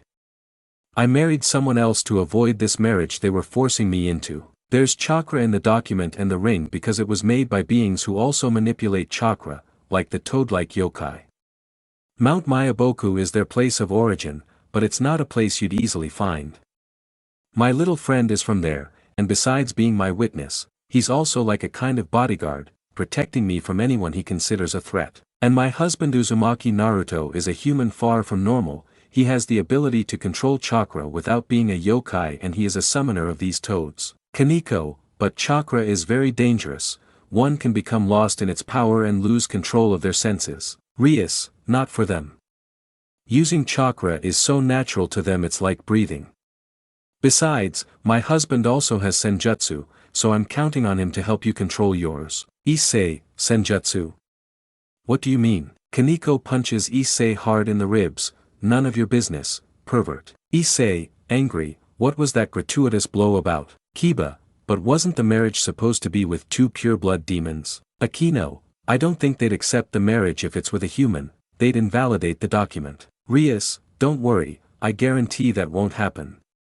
When I reveal everything at the meeting, my parents and my brother will gladly accept my current marriage to Uzumaki Naruto. Asia, could you show us a photo? Rias, sure, why not? She takes out a photo of her desk and shows it. It was taken by a researcher I personally hired to look at it, one of the best, without a doubt. Note Naruto looks like the movie The Last. Akino, Rias-sama looks very good. Issei grimaced at the sight of his hair, another blonde boy. Kiba, are those scars or whiskers? Asia, so he was the lucky one. Akino, although he seems like a pretty normal guy to me. Kaneko, she looks like a fox, but for some reason I feel like she's a cat. Rias, I thought the same thing when I first met him 4 years ago, but believe me when I say he's far from being an ordinary human. And if Kaneko, despite her fox-like appearance, is more like a cat, you'll realize that when you see him in person, she recalled how Naruto purred a couple of times when they did, although I'd rather you didn't get the idea that we'd be going to see him often. Issei, and why is that? Rias, I'll explain at the meeting, and you'll know why. For now, let's continue with our activities. So, at that moment, a circle of the Citri clan appears, and Sona and her queen emerge. News certainly travels fast. Sona crosses her hands. What kind of game are you playing? Rias, a game I've already won. Sona, and would you be so kind as to explain to me what your game consists of, since I cannot be present at the meeting you just requested? Rias, since you insist, she looks at her boys. For now, continue with your assigned activities. You'll find out at the meeting anyway. Akino, understood, Rias-sama. Let's go, guys, we still have a lot of work to do. Issei, understood. Everyone walks while looking at Rias and eventually leaves the building. Sona sits down on the sofa, and Rias sits opposite her. Okay, so how is it that you suddenly got married with legal documentation? Rias, you know I'm very lucky in that regard. Where do I begin? Meanwhile, with Naruto. Naruto knocks on Iruka's door. Iruka comes out of his door after a couple of minutes, surprised. Iruka, Naruto. What are you doing here at this hour of the night? Naruto, I wanted to talk to you, can we talk? Iruka was surprised that Naruto wanted to talk at this hour, but remembering the little girl, he immediately knew what it was about. Sure, come in. Naruto walks in and sits on one of the sofas, and Iruka sits on the other side, placing 2 cups of tea on the table. Iruka, what's bothering you? Although I suppose I already know the answer. Naruto, well, you were the one who found her. Iruka, or rather, someone left her somewhere I could easily find her. Are you worried you won't be a good father? Naruto, no, I know it will be very difficult at first because I don't know what it's like to have one, but that's not what worries me. All day I've felt anxious, disoriented, but above all I'm full of anger and confusion, to the point that I'm crying for no reason. I'm getting desperate and I really want to smash someone's head in. Iruka, Naruto, what you're feeling isn't anything bad, it's the accumulation of all the emotions you feel upon learning you have a daughter, both good and bad. Naruto, what do you mean? Iruka, it's simple. Finding out you have a daughter has unleashed a huge amount of emotions within you that you didn't know you had, both good and bad. Just let yourself be carried away by them and let them out. It's nothing bad, nor anything you should regret or feel bad about. You could say that a paternal love has blossomed within you. Naruto, fatherly love. Iruka, that's right, it's what only a father can give. In your case, that love is being born within you now that you have family of your own blood, your daughter, and what you feel is completely normal, just let it be. Naruto, I see. So that's what it was all about. He began to shed tears. That's how it feels. I thought that feeling would be similar to when I first met my parents. He began to cry harder, but it's so different. Iruka sits beside him and begins to hug him, because when you spoke with your parents you felt that love as a son, and now you feel it as a father. It's not the same. After 20 minutes of tears, Naruto finally calmed down. Iruka gave him advice on how to better teach him language and grammar, as well as hygiene, cooking, and manners. The whole thing took an hour, and Naruto said goodbye to Iruka with a smile on their faces, as did Iruka. Naruto arrives home and goes to sleep.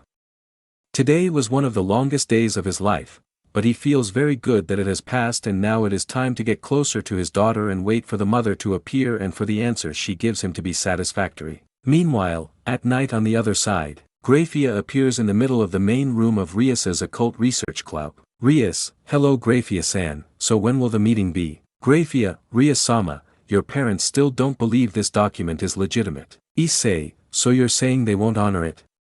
Kaneko hits him to shut him up. Graphia, I was about to say that, anyway, your parents want to know the whole truth from you before giving a verdict, so they want to meet next week at the GREMORY house along with the Phoenix clan, as well as Surzek-sama, so that you can explain everything that's happening in the morning at 9 a.m. Rias smiles, relieved that her plans hadn't gone awry. Perfect, we'll be there. Graphia, but, this caught the attention of Rias and her servants, the meeting will only take place if your husband is present. Rias, this has to be a joke. Graphia, unfortunately, this is no joke. If Uzumaki Naruto doesn't attend the meeting, they will assume the document is illegitimate and that it's an attempt on her part to avoid fulfilling her obligations as heir to the GREMORY clan. However, if her husband does attend, they are prepared to listen to everything he has to say about it, as well as consider canceling the engagement. At that very moment, all the glass in the room, windows, glasses, vases, was destroyed by a burst of power from Rias, who was completely annoyed about it. Rias, this must be a fucking joke. This document is as legitimate as any I've ever shown in my life, or do you also think this ring is a forgery? This ring belonged to my husband's mother. You can do a magical analysis on it and you'll realize it's not just a cheap piece of treasury. With a wave of her hand, Graphia repairs all the crystals present. Issei, I've never seen her so angry. Kiba, and it's not the worst thing you've seen. Issei was surprised by that. Graphia, no one in her family denies the document or the ring, not even her brother, but her husband's location and clan are nowhere to be found. Therefore, they can't consider it valid unless her husband himself appears. Rias throws her a photo, which she catches instantly. Rias, that's his picture, he's very real. Graphia looked at the photo of the fox-like boy, but realized he was human. I don't mean to be rude, Rias-sama, but even if I showed this photo, people would think it was edited or even created with magic. Rias gets up from her chair. Are my parents having so much trouble accepting that I'm not going to marry Reiser that now they're coming up with stupid excuses? Graphia, I don't know if they're excuses or not, but what's clear is that they want to make sure everything is completely real and legitimate. Rias, you can tell them to go to hell. Graphia interrupts her. Rias-sama, that's not the way you should address your parents. You must understand that if your engagement to Reiser-sama is completely annulled, you must demonstrate that everything is in order. Rias relaxes and sits back down in her place.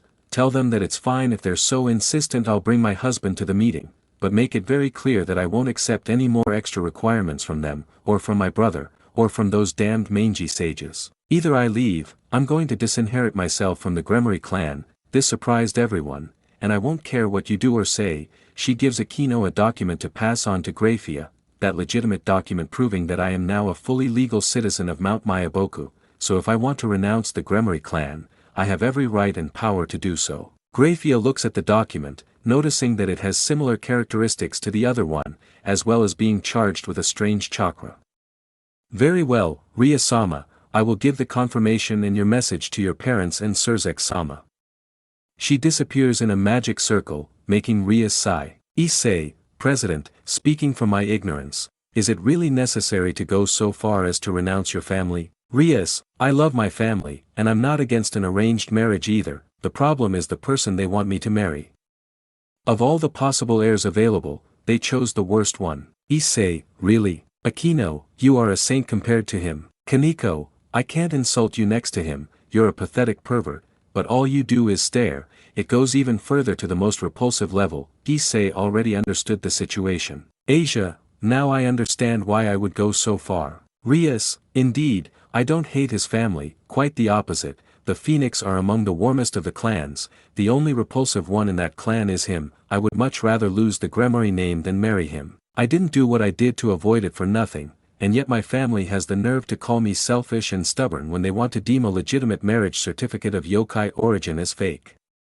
But I haven't played all my cards yet, I'll make it very clear that I'm not getting married, period. Akino, and what will we do now, Rias-sama? Rias sighs, now it's my turn to talk to my husband, but there's a big problem. Issei, and what would that be? Rias, he doesn't remember me, this confused everyone. Asia, does that mean I'll erase her memories? Rias, no, one of his teachers erased them at my request. My husband had bigger problems, so I didn't want to get involved in this any more than I already did by getting him to marry me. But I didn't think my family would go so far as to demand that he show up in person.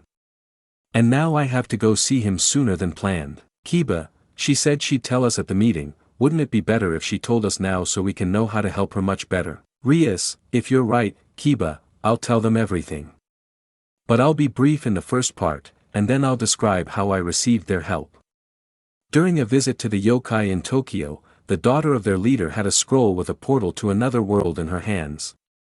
I don't know how she got it or where she got it, but the moment I realized what it was, I took it when no one was looking. I deciphered the seal so I could use it with magic without chakra.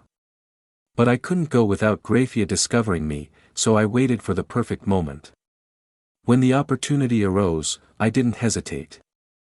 I went with the intention of finding more servants, since the description said that the humans of that world could use chakra like yokai and could be as strong as us, or even stronger. But I was naive to think that humans would accept being my servants, because every human who looked at me, every human who attacked me, instantly realized I was a demon. One seriously injured me, I thought I was going to die, but at that moment Uzumaki Naruto saved my life. He's the same age as me, I'm a few months older than him. At that time I was very naive, I thought I could convince him, but when I met his master I panicked, he had a power similar to Supreme Class demons. Issei, Supreme Class, Kiba, candidates to become demon kings. Issei, was he really that strong? Rias, I tried to escape, but a sudden movement knocked me unconscious. I woke up and 8 more hours had passed than the 5 I had to recruit, but I was lucky that her master didn't kill me. Instead, he wanted to know why I was there, not to mention that he sent an ally to this world to impersonate me. None of you noticed, not even my family. She was a master of disguise. My husband's master is named Jiraiya, the Toad Sage. And this is when the door opened to cancel this commitment. Start of flashback. Jiraiya, very well, girl, I'm not going to kill you, that's not my style, but I do want to know why you're here. And why were you deceiving my student? And you'd better not lie, I say this for your own safety. Rias, hello sir, my name is Rias GREMORY, heir to the GREMORY clan of the 72 Pillars of the Underworld.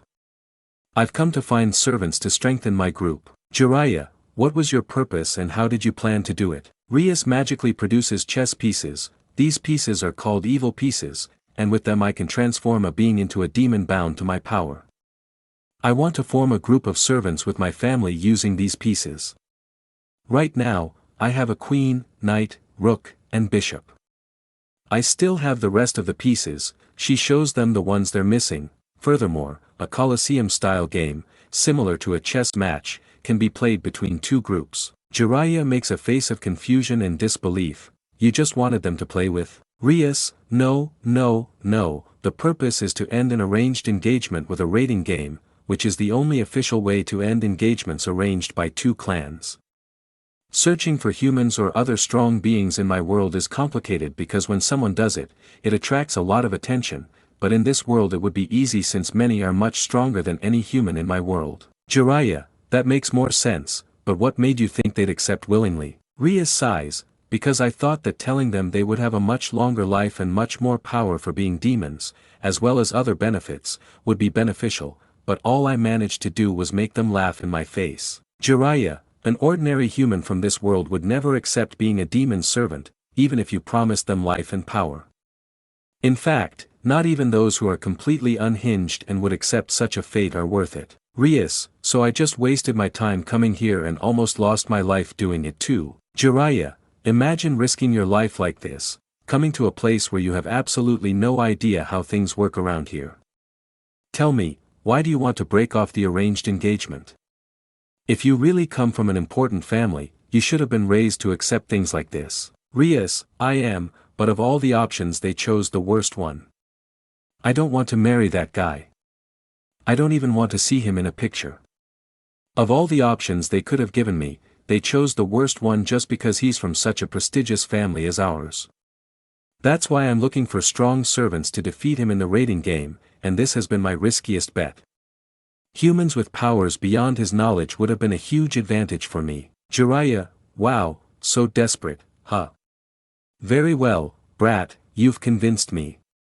I'll help you solve your problem. Rias, looking surprised, said, really? Jiraiya smiles at him, indeed, but first let me introduce myself. He strikes his introductory pose. I am the man whose wisdom drives all women wild. I am the one who has walked and explored every inch of this earth. I am the wise man of Mount Mayaboku. My name is Jiraiya. Rias watched this with a bead of sweat on the back of her neck, and the fear she felt for this man completely vanished with his ridiculous pose and statements. I think I'm starting to regret this. End of chapter. Chapter 5 The Proposal. Part 1 *. Rias, will you help me build my entourage? Jiraiya, no, I will help you solve your commitment problem and I have a way to do it. Rias, I don't mean to sound ungrateful, but why is he doing this? What's the point of helping a demon who doesn't even belong here? Jiraiya, why? Simple, I want to do it. This confused Rias. Look, I know that demons find it hard to help others without getting something in return, but in my case I love helping others and right now I see a helpless girl who has marital problems. Rias, so how do you plan to help me? Then she remembers something really important. Damn it, what time is it? I have to get back to my world or else. She is cut off by Jiraiya. Jiraiya, calm down. If you mean they'll be looking for you, I've already taken care of it. Rias, what do you mean? Jiraiya, did I ask you where you come from? This surprised Rias. I rummaged through your things to find out where you come from and discovered this scroll. He shows her the scroll with which Rias arrived in this world. Rias gets angry. You shouldn't be rummaging through a girl's things, give that back. She tries to take it, but Jiraiya forces her back down with his finger. That hurt. Jiraiya continued his explanation. I deciphered the scroll and discovered that you weren't from this world. I took a stroll through your house without anyone noticing. You do have a very interesting family. I left a friend in your world pretending to be you. Rias, that's impossible, someone had to have seen it and I don't think a disguise will work. Jiraiya starts laughing loudly, confusing Rias. Did you really come into this world knowing nothing? Rias, of course not. The scroll describes humans capable of using chakra and physically superior to those in my world. Jiraiya sighed, you're a naive kid. This annoyed Rias even more. Imagine coming to this world without knowing what you were getting into. Indeed, the humans in this world have chakra, but not all of them use it. Most are shinobi, in other words, ninjas. Assassins trained to carry out all kinds of missions, from simple ones like mowing the lawn to very complicated ones like infiltrating a facility undetected, and so on. All of this surprised Rias. Jiraiya, passing by your house undetected isn't actually that complicated, and my friend is a specialist in impersonating other people, not to mention it's not an ordinary disguise. He makes a hand seal, transforming into Rias, leaving her completely shocked. Impersonating someone else is relatively easy. he says in Rias's voice and returns to normal. Now give that task to someone whose specialty is pretending to be other people, and no one will ever know you're not there. We ninjas have codes of honor, ethics, and above all, loyalty, so no matter which ninja you ask, they will all tell you no, and being a demon, most will try to kill you or something much worse. Rias swallows hard, anything worse. Jiraiya, being a lab rat, or being one of those toys, since shinobi life is very stressful and, being a demon, no one will fight for you or care about you, this frightened Rias, that's why you're naive, you were lucky to be saved by my student. And since you're so desperate to make sure you don't marry that person I don't know, I want to help you without asking for anything in return, since I don't consider you a threat. In fact, the only demon who could cause us problems is your older brother. But nothing we haven't faced before, a well-made and structured plan with 6 to 10 jonin and your brother will become a bunny surrounded by hawks, although I admit I'm being optimistic. Rias, surprised, do you know my brother? Jiraiya begins smoking a pipe, as I said before, I took a stroll around your house. And I took the trouble to get to know your family a little, and I even spoke with your brother while pretending to be you, and he didn't even realize he was talking to an old man. For the Demon King, I fooled him very easily, but that's not important, let's get to the point. He pulls out a radio communicator. Naruto, can you hear me? Naruto, grabbing the radio in annoyance, said, I'm training as usual while you're acting like an idiot. Jiraiya gets angry, I already told you I'm not going to hold your hand during training. If you want to learn something, you have to figure it out for yourself. I'm just giving you the clues to do it. Naruto, angry, I'd accept it if it weren't for the fact that the way you give me clues is the equivalent of me looking for a polar bear in the middle of a damn desert. Jiraiya sighs, damn it, brat, whatever, that's not important, I need you to come back now. Naruto, annoyed, yes, I'm coming. Jiraiya hangs up the radio, very well, it's on its way, it won't be long. Rias, that's what they call each other all the time, with a drop of sweat on the back of her neck. Jiraiya, more than I'd like to admit, says it with complete resignation. Rias, confused, what does he intend to do? Jiraiya, Naruto belongs to the Uzumaki clan, one of the oldest clans in this world. I won't give you the long story, but Naruto is one of the very few survivors of this clan. Therefore, as shinobi, being such an old and respected clan, we cannot die out, so Naruto is on the clan restoration list. Rias, curious, clan restoration list. Jiraiya, a list where shinobi from nearly extinct clans are added, in which the aim is to restore them by having said ninjas have multiple children for the survival of the clan, whether with one or more wives. In this world it is not uncommon for a man to have many wives, as well as women who have many husbands, although the latter is quite rare to find. But this is only legally permitted to those belonging to shinobi clans for the sole purpose of re-establishing a clan. Naruto is officially the leader of the Uzumaki clan, but he's not ready for something like that, so he hasn't been told anything about it. So I guess if it's not for prestige, your family is marrying you off to someone else for the same reason, right? Rias sighs, indeed, a long time ago there was a war between the angels, fallen angels and demons that lasted 100 years in which the result ended fatally for the three sides. In our case of the 72 pillars only 34 remain and very few by clan, some suffered much more than others. To preserve the purity of demons, clan leaders marry among themselves to increase the population of pure-blood demons. In my case, they want to marry me into the Phoenix clan. I'm not against arranged marriages, but the man who will be the leader of that clan in the future is utterly repulsive. I'd rather abandon my name than marry him, but I love my family, so I'm looking for other ways to cancel the engagement. That's why I came looking for humans to add to my retinue and thus win the rating game to be free of this commitment. Jiraiya smokes his pipe. In this case, what I want to propose is that you and my student get married. This way, you'll both be free from the arranged engagement. That way, you'll both be free, and when it's all over, the engagement will be broken, and that's that. Rias, annoyed, it's not that easy. My parents won't give up so easily, nor will those of the Phoenix clan, especially not with humans. Besides, wouldn't the leaders of this world be against one of their noble clan members marrying a demon? Jiraiya, nobility and status don't matter in this world, only power matters here. The ninja village with the most power will be above the others, giving them more work and overshadowing the competition. The moment I tell them she's going to marry into a demon clan like yours, one that can live in cycles, with power unknown to most of this world, not to mention the pieces you mentioned, there's no way they'll say no, even if they are demons from another world. Although, of course, they'll be very cautious about it. Rias, but that doesn't solve the problem with my family. Jiraiya, the Uzumaki clan has many advantages that can be bestowed upon your family. The Uzumaki clan are the masters of Fuinjutsu, the art of seals. Their seals were so powerful and feared that it was for this reason that attempts were made to drive them to extinction, but without success, as there are still a few out there. Officially, the leader of these clans is Naruto.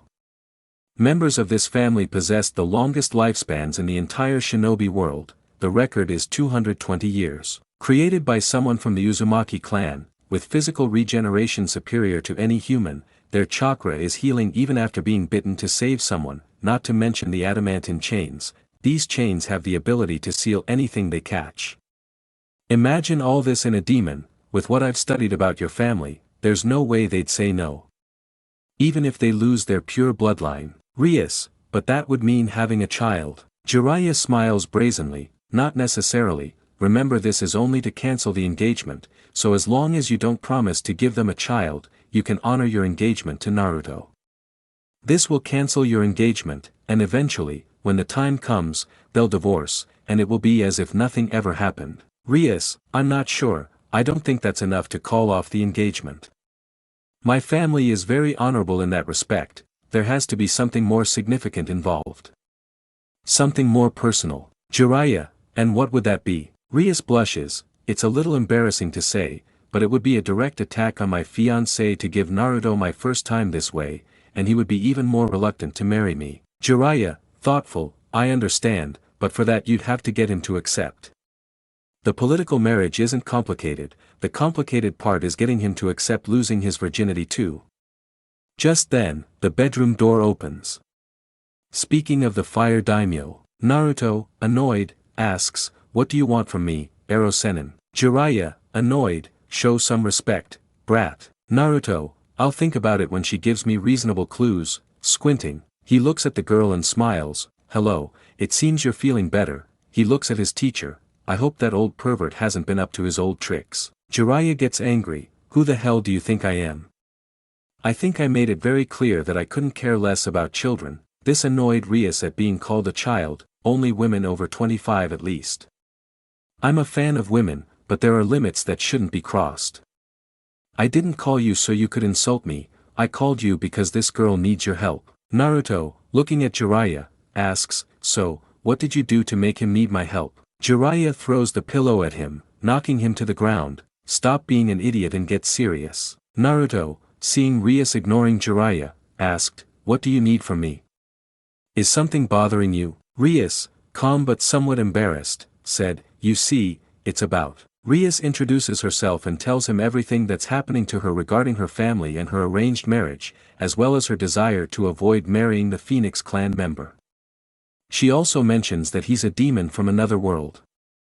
Jiraiya confirms that everything Rias said was true. Naruto, and how exactly can I help you? Jiraiya told him everything about his clan as well as about the possible arranged marriage for him due to the clan restoration law list, further confusing Naruto and making him angry about it. Naruto, are you kidding me, Ero-sennin? Jiraiya, no, it's very real, you can ask anyone in Konoha when we return next year. Naruto makes a face of disgust. What does this have to do with Rias-chan's problem? Rias takes Naruto's hands. Naruto-san, marry me. Naruto blinked several times. Huh? I didn't hear you well.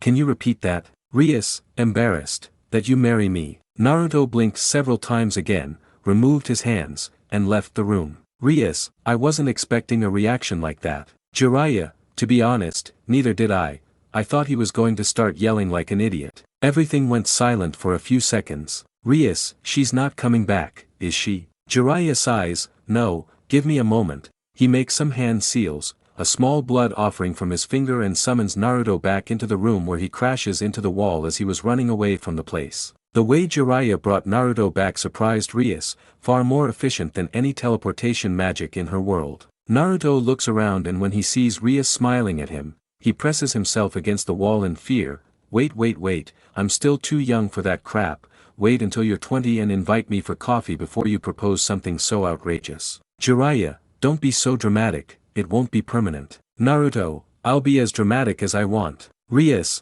it's only to cancel my engagement and at the same time prevent you from marrying someone you don't want to.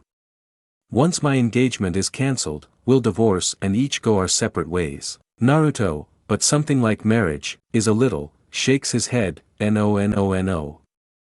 No, Jiraiya, it'll all be political, they'll just have to sign a document and that's it, don't be so dramatic. Naruto throws a pillow at him, knocking his head off, stop acting like a child. Naruto, angry, I'm 14 years old, I'm just a kid, and he says it like it's nothing. Rias, I'm sorry, I don't think that was the right way to ask, but you'd really help me a lot with this. She takes out a sphere. Please look at the kind of person they're trying to marry me off to. Naruto looked at the sphere and saw a blonde individual with a rather repulsive face. He watched as he treated his servants, especially the women, causing Naruto to make a face of utter disgust and revulsion. Rias worried, his family is lovely, unlike him, who is utterly repulsive, even among demons. I refuse to marry such an individual. That's why I formally ask you to marry me, this way you would save me from this horrible fate.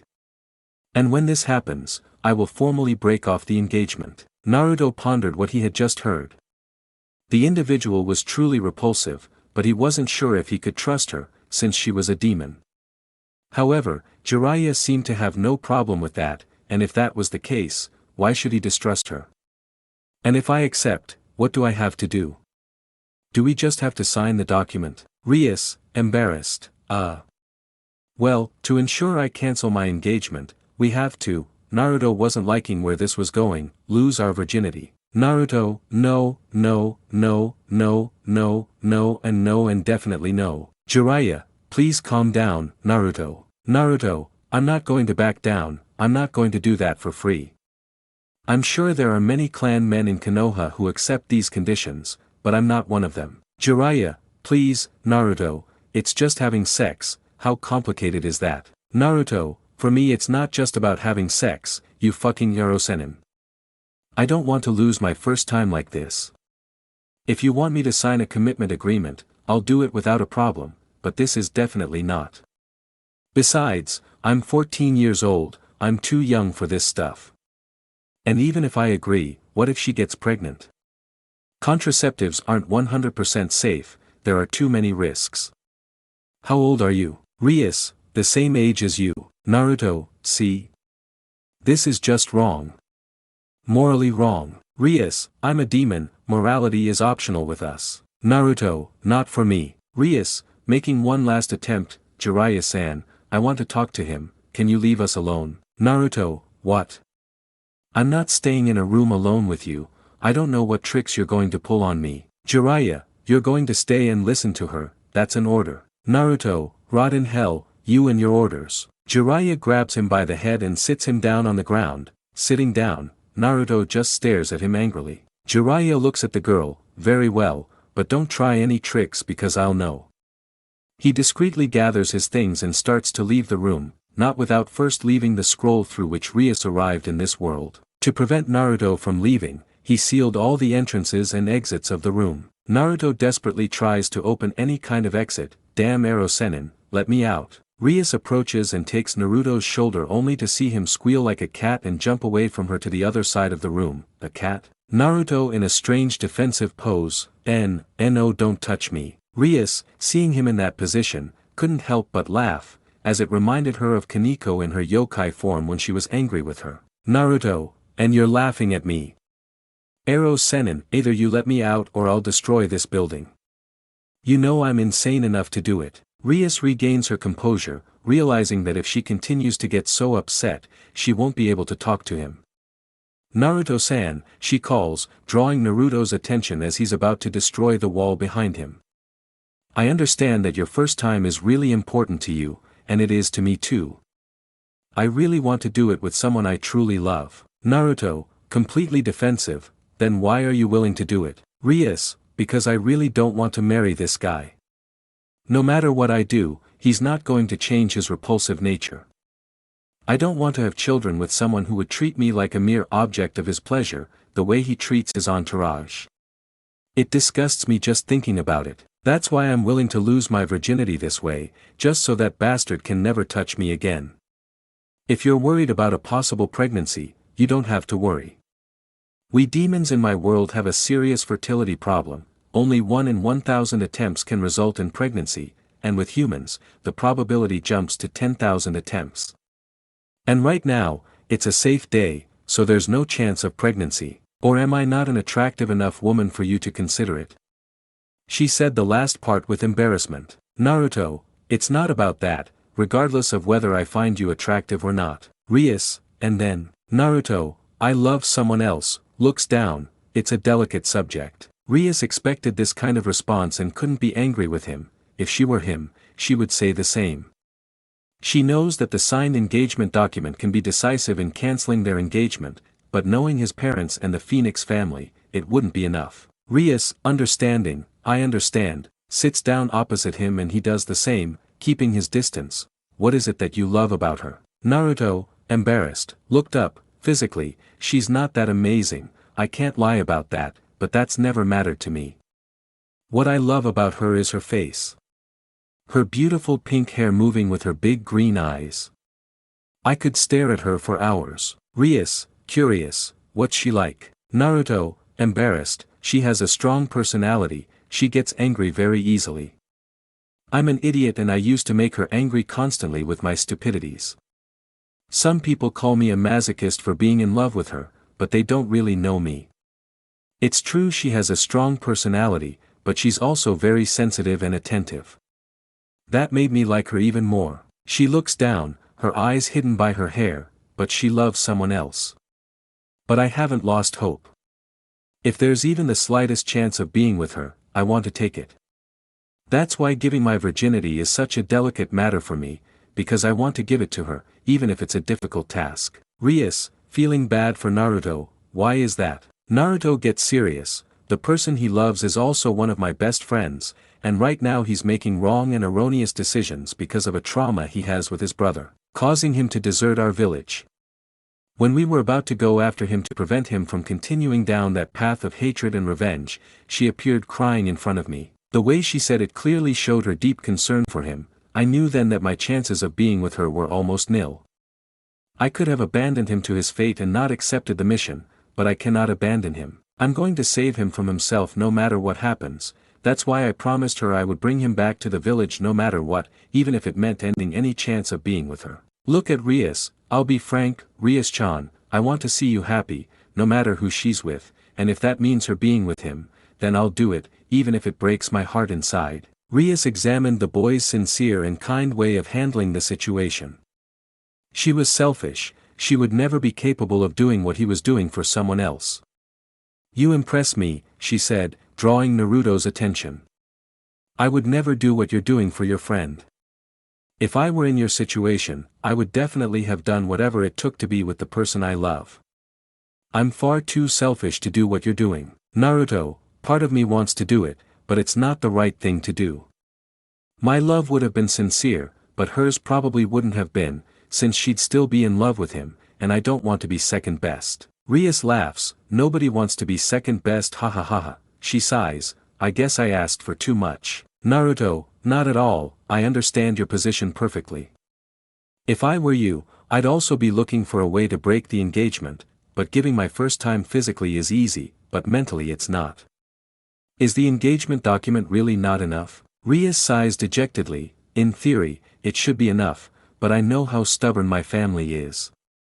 If I give my virginity to the man who would be my husband, they'll understand that I have no intention of following that family agreement, so Darien will consider the engagement definitively cancelled.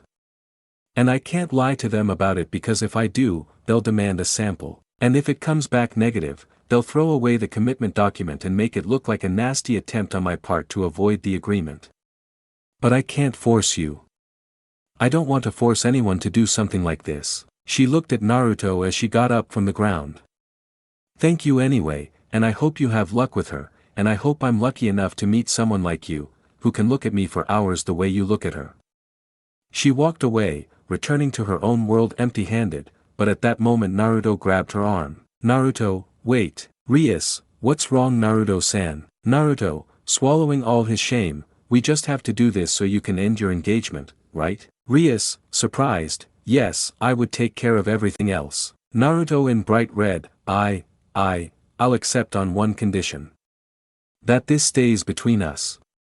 And those who need to know to help you. Rias was surprised, but instead of thanking him, she tried not to laugh, since Naruto's expression and the way he was standing made her imagine him with a pair of feline ears and a tail moving violently. He was standing in the exact same way that Kaneko wanted to ask him for something and was dying of embarrassment. However, Naruto's expression was too much for Rias and she burst out laughing. Naruto, don't laugh at me. Now clearly angry, Rias stifles her laughter. I'm sorry, I couldn't help it, ha ha ha ha, but, what made you change your mind about it? Naruto, embarrassed, I believe we all deserve true love, and I can't imagine the agony it must be to marry someone as disgusting as him.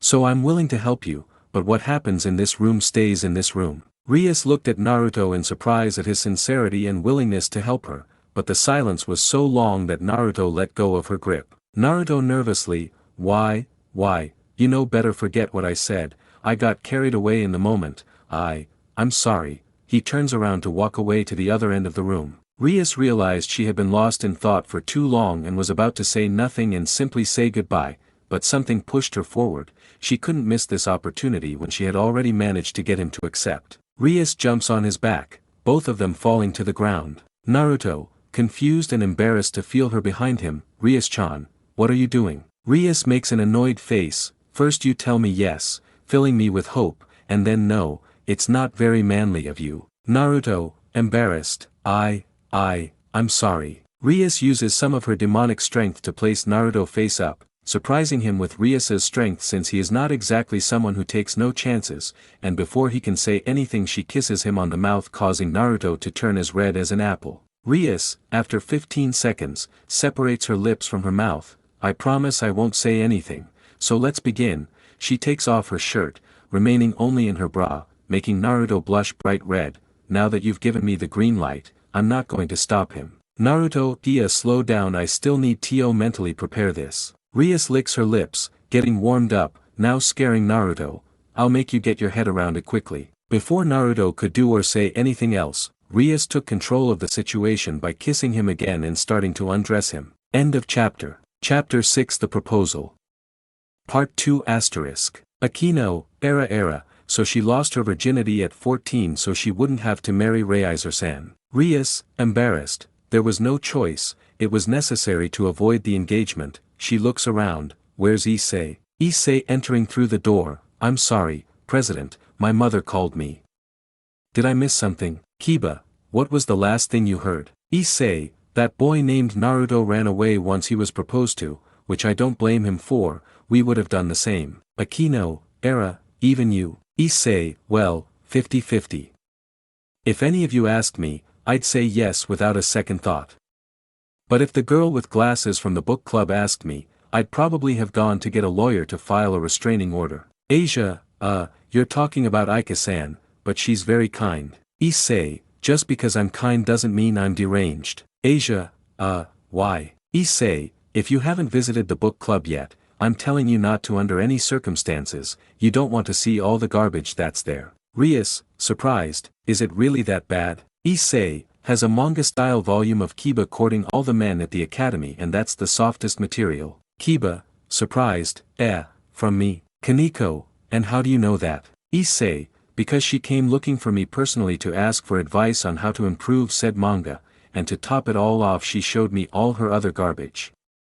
Now I have 4 traumas and I can't wash my eyes with holy water because now I'm a demon and using holy water is the equivalent of throwing acid in my face. Rias, if it was so bad, why did you agree to help her? Issei, President, I prefer to keep that to myself. I'll just say that despite enjoying every minute of it, I can't stop thinking I was scammed. Kaneko, that was definitely something perverted. Issei, why do you always think everything I do is perverted? Kaneko, why am I talking to one? Issei, you know I'm not even going to bother discussing it, think what you want. In exchange for helping her with her fetishes, Issei got a free ticket to all the Disneyland attractions for a whole day. Although he feels it wasn't enough because of all the yaoi fetishes he had to review in return. Akino, curious, tell me, Rias-sama, how long did it last? Rias, blushing furiously, I'll keep that information to myself. Akino even more curious, era now I'm much more curious about it. Rias, embarrassed, please Akino, let's not start, Akino laughs. Kiba, but with everything that's been said so far, I don't think that was reason enough to erase his memories. Rias, you're right, Kiba, what I discovered after that was the reason for doing it. Start of flashback. Jiraiya, I hope my lust seal that I placed in the room encouraged the boy to do it, being as noble as he is, surely any attempt by the girl would have remained just that, that's why it was necessary to push him a little to make him do it, if he didn't, he has more resistance than I expected. Jiraiya removes all restrictions from the room and knocks on the door before speaking. Jiraiya, brat, are you there? Naruto heard his master's call, and where else would that old pervert be? Will he finally let me out of here? Jiraiya grimaces in disgust, in the end it was all for nothing. Jiraiya opens the door only to see Naruto sitting in shorts with an embarrassed face in front of Rias wrapped in sheets covering the important parts, full of scratches, bruises, hickeys, bites. Her hair is a total mess but she is smiling like a drunk as if she had had the best night of her life. Naruto, he's had that face for a while now and he's not reacting to anything I say, I think I broke him. Jiraiya grins shamelessly, ha ha ha, finally my student has become a man and fooled the first girl, well done lad. Naruto, screw it, now what do I do? I can't leave her like this. Jiraiya, don't worry about the wounds, they'll heal on their own. He's a demon after all. If you want him to stop making that face, give him a cold shower. Naruto, should I go in the water with her? Jiraiya, does it even matter? You've already tasted every last inch of her foot, bathing her should be easy. Naruto in bright red, no. Don't say it like that. Jiraiya, well if that's the truth, just look at her, scratched, bitten, sucked, probably licked too, and look at her face, it looks like she had dozens of drinks before she passed out. Now take responsibility and bathe her, and while you're at it, take a bath yourself too, leaves the room. Naruto, damn it, old man, he's embarrassed to touch Rias again, but he couldn't leave her in that state, so carefully he picks her up bridal style, avoiding touching where he shouldn't, takes her into the bathroom, and doesn't hesitate to shower her first with ice-cold water. The girl slowly reacts to the water, while Naruto washes her hair, where, she rinses her head, my head hurts so much, what happened? She feels very dizzy and her body burns all over. Naruto, embarrassed, said, "WL, good morning, Rias-chan." He splashed water on her head while washing off the soap. Rias, Naruto.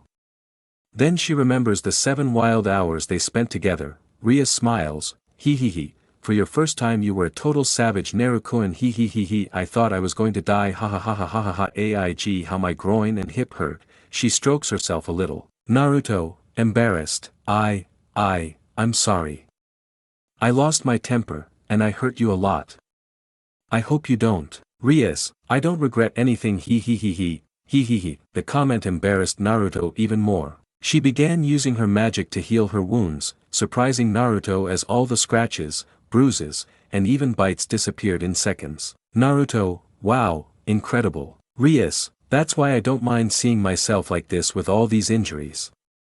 All demons have a regenerative factor and we can accelerate it whenever we want, so don't worry about it. Naruto sighs, thank goodness. Naruto gets up, well, now that you're awake, I'll leave so you can take a bath and find some clothes. Rias stops him, but you need a bathroom too. Naruto, I'll shower afterwards or in a public restroom. Rias, you feel uncomfortable with me here naked, don't you? Naruto, yes, very much so, now if you'll excuse me I'm leaving.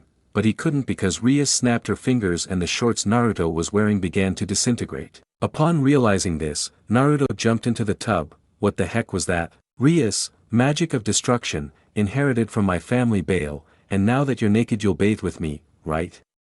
He. Naruto, annoyed, asks, you're a damn glutton. Rias just laughs at Naruto's reaction. Don't make that face, she says. You've already seen that corner of my body, what else matters now? Naruto, because it was just a one-night stand, it's not right to do this. Rias, I don't see the problem, after all, it's just a bathroom. Naruto, wow, you turned out to be a pervert. Rias, said the guy who made me feel like an animal for 7 hours straight. Naruto on fire, okay I'll bathe with you but don't bring it up again for God's sake, I'm so embarrassed and feel horrible. He wants the earth to swallow him up or in this case for something to come out of the water and take him away. Rias, oh, how sweet, he. Come here and help me with my back. Even though I can heal my wounds, my whole body still hurts. Naruto resignedly said, you're a damn opportunist, and went and started washing his back. Rias, like all demons, Naruto-kun. They showered, helping each other. Naruto wanted to refuse, but Rias insisted so much that Naruto finally gave in. He concluded that he would get out of the shower faster if he played along and continued to resist, because going out naked was not an option. They got into the tub, which is big enough for both of them to fit in without any problems. Rias Pikara, and tell me, Naruto, how was I? Naruto, embarrassed, I'd rather not comment and not talk about it. Rias, even after everything you did, are you still ashamed? Naruto, of course I'm embarrassed, I don't usually behave that way. I let my other chakra get out of control because of shame and lust. Rias, your other chakra. Naruto, forget what I said, okay? If I talk about it in public, the arrow Sennin will cut off my hand. He turned away, his eyes revealing loneliness and rejection. Rias was more interested in the subject, since during the action her eyes turned red with slit pupils, like the eyes of a fox hunting its prey. But that would be tempting fate, and she already owed Naruto. Rias, I'm sorry if I made you remember bad times. Naruto, nah, whatever, it doesn't matter, I just can't talk about it, that's all, you know, confidentiality and all that stuff. Rias felt uncomfortable with so much silence, but then it occurred to her to tease him a little more. After all, it would be the first and only time they did it, so why not take advantage of the moment, especially since Graphia wasn't watching her 24 hours a day. Rias gets up, confusing Naruto. Naruto, are you coming out yet? However, she received no response and instead Rias leaned on Naruto, placing her head on his chest, which now, as she looked at him, had a body completely defined with muscles, causing Naruto to become red hot. Naruto, bright red, Rias, what is he? Mischievous Rias, what? Can't I? Naruto, no, it's not about whether you can or can't, it's about the need to do it. Rias, because I want to and Graphia isn't here to stop me. Naruto, Graphia. Rias, my brother's wife and his queen peace, she was the one who prevented me from trying anything to break up the marriage by any means other than the rating game. Naruto, queen peace. And that rating game thing is what you mentioned last time but didn't elaborate on. Rias, I would explain it to you but it's not necessary, you know, confidentiality and all that. She sticks her tongue out cheerfully. Naruto looks at her blankly but decides to ignore it. After all, she's right, that information wouldn't be useful to him. Rias, so, at this moment I'm at your mercy. If you want to do whatever you want, you're free to do it. Naruto, oh please don't say that to me. His bright red with embarrassment returns to his body and he feels how his friend tries to say something but Naruto will not give in to temptation again. Down, his friend understood the message and did not get up but Rias made it difficult for him by sitting next to him. Rias wrapped Naruto's arms around her to see if she could provoke him further. She began to move provocatively in the water to see how Naruto would react, but unlike last night, Naruto was fully alert, so any attempt by Rias to seduce him and tempt him to continue what they had done last night remained just that, an attempt. Rias felt a little disappointed to see that Naruto didn't want to do anything even though she gave him the green light to do whatever he wanted with her, but also told him not to force the situation. In contrast, Naruto felt accomplished and proud of himself for not succumbing to the lustful temptation provoked by this succubus named Rias. Upon leaving the bathroom, the room is sparkling clean and there is a pair of blue hotel kimonos for each of them with a note from Jiraiya saying that he is waiting for them in dining room 321. In the dining room, they were both in the hotel's private dining room since Jiraiya had arranged for a private dining room for the three of them. Jiraiya looking at his student, congratulations Naruto, you are officially 100% man hahaha. Naruto, I don't want to hear him speak for the next week. Jiraiya, please, Naruto, don't react like that. He looks at Rias, and how was my student, Rias-chan? Did she meet your expectations? Rias, covered in wounds, cuts, hickeys, bites, and feeling like my soul is leaving my body, gives him a lascivious look. Don't you want to be my friend with benefits, Naruto-kun? I promise to treat you well. Naruto, regretting his life, my lord Hagoromo, why do you surround my life with perverts? Is this some kind of test? What did I do to deserve such punishment? This comment from Naruto caused Rias and Jiraiya to burst into laughter, making Naruto comically start crying. Rias became curious about this Hagoromo guy. Excuse my ignorance, but who is Hagoromo? Jiraiya, also known as the Sage of Six Paths, was the human who granted humanity the power of chakra, being the first human born with it. For years he has been recognized as the god of this world, but objectively speaking, the god of this world is a tree known as the god tree, though not much information is available about it. Rias, a tree-like god. That's the first time I've ever heard of such a thing. Jiraiya, there are many stories about him, but nothing concrete. They could be true, or they could be creations of those who tell them. The only truth is that he was the one who gave humanity the power to control chakra and, in turn, the one who gave rise to. He clears his throat. Rias, did it give rise to it? Jiraiya clears his throat, to the ninja clans, etc., along with his brother who moved to the moon. The Uzumaki clan is a direct descendant of Hagoromo, as are their direct descendants of his brother. Rias is even more interested. It's really interesting, it's a shame there isn't more accurate information. Jiraiya, indeed, but what can be done for now? Let's focus on what's important. I've already made the preparations for the political marriage. Naruto, now that I think about it, can you explain how you convinced Tsunade Oba-chan about this? Jiraiya, what? Are you crazy? Do you want me killed? We won't do it for Konoha, but for Mount Mayaboku. Naruto raises an eyebrow. On Toad Mountain. Jiraiya, that's right, summoning places are the closest thing to the yokai of their world, so it's best to have the document from that place. And since we have a contract with them, we're officially citizens of that place. Naruto, and they accepted it willingly? Jiraiya, they had many doubts, but when I explained the purpose, they didn't hesitate to help us. They'll just have to sign, and that's all. He looks at Rias. When the document is ready, you keep it and contact me to let me know how it went, okay? Rias, I couldn't be more grateful to both of you, thank you so much for helping me. Jiraiya, you don't have to do that, hahaha. But if you really want to be grateful, then. Naruto throws the hot tea at her. Stop the car because I know where you want to go and I don't want to know anything about red corridors because I haven't forgotten what happened in the last one we were in. Jiraiya, hot my beautiful face Confused estuaries, red corridors. Naruto, it's better you don't know, and I mean that very seriously. With the help of one of Jiraiya's spies, she obtained a more appropriate kimono for public appearances. Rias was captivated by the kimono's appearance. It was the kind of garment that, no matter how many times she wore it, she simply would continue to do so because she loved it. As well as many more outfit changes for Rias, which she interpreted as a gift. Rias noticed that the way they dressed and greeted each other was almost identical to the Japanese in her world. Except this was a rare combination of feudal Japan and modern technology, something that both puzzled and fascinated him.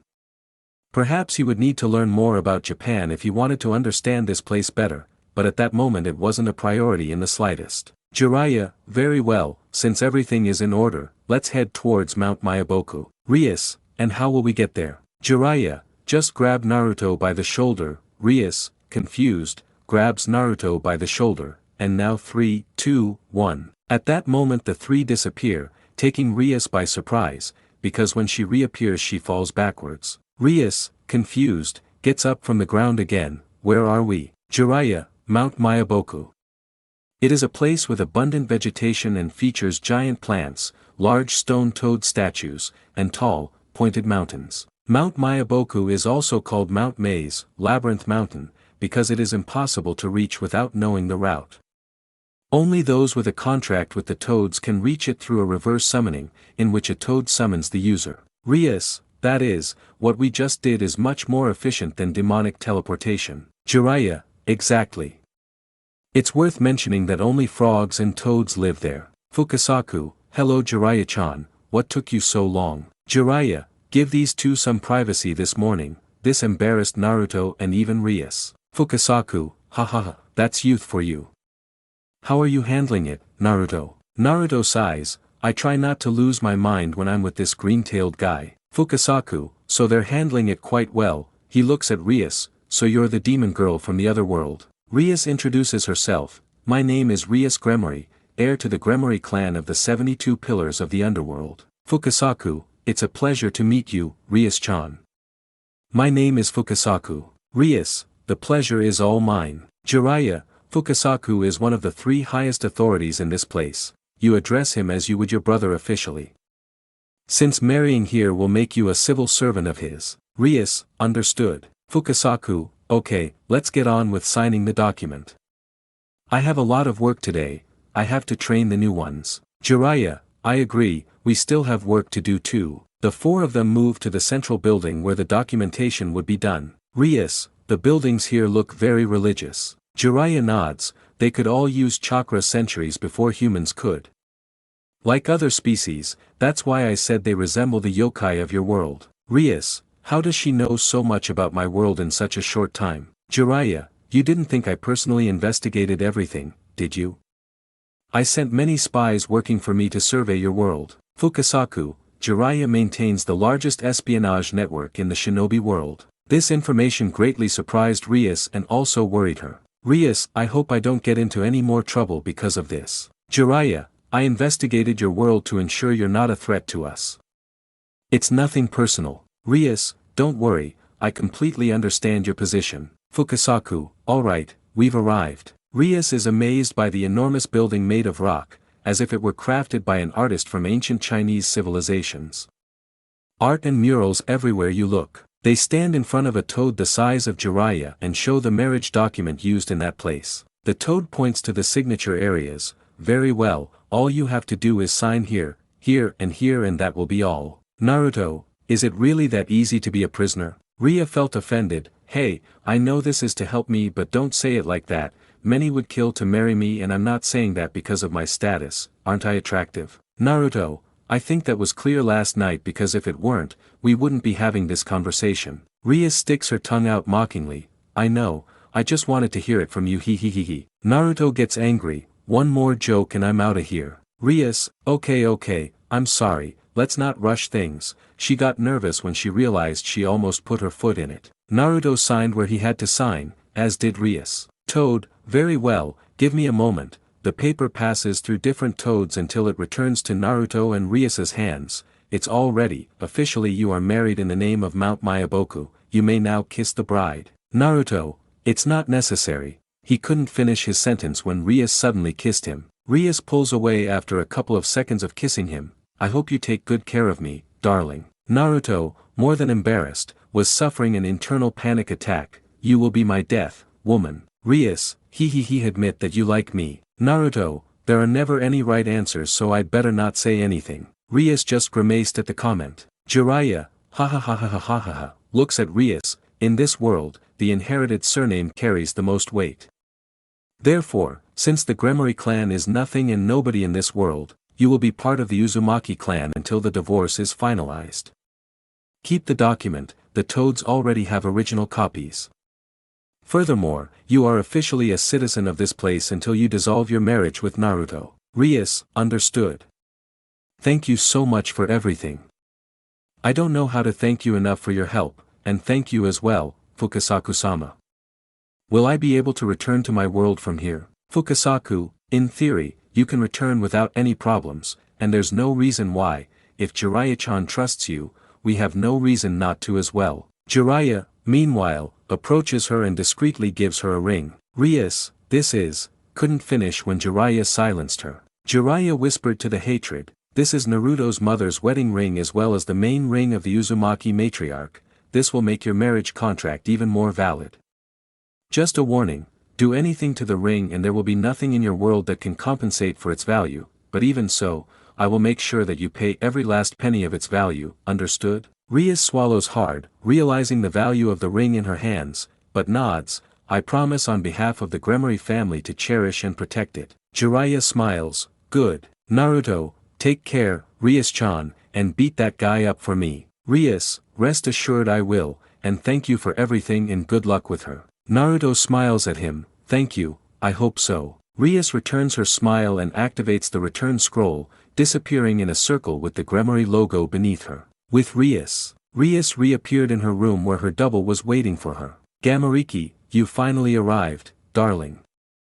I was getting desperate. Your parents are kind, but I can't say the same about most of the demons I had to talk to all day. Rias, seeing her double and transforming into a large green toad, hello, so you're Jiraiya-san's friend. Thank you so much for impersonating me all this time. Gamariki, it's not necessary, I only followed Jiraiya's request, and by the way, I have some friends here, you know, security matters and all that, but they won't do anything if they don't do anything, so don't worry about them. Rias, Jiraiya-san mentioned them to me, don't worry, I understand their security protocols perfectly. Gamariki, very well, if you understand, then take care, girl, disappears in a puff of smoke. Rias is pleased to see the document, if everything goes well, then I can end this engagement forever. Rias looked at the ring carefully, it's beautiful, she places it in a special box to take care of it just as she promised. End of flashback. Akane, now that I remember, one day when I greeted her she was wearing the strangest clothes, Japanese style but not actually Japanese, which means she had recently returned from that world. Rias, exactly, and I still have the dresses, I love them.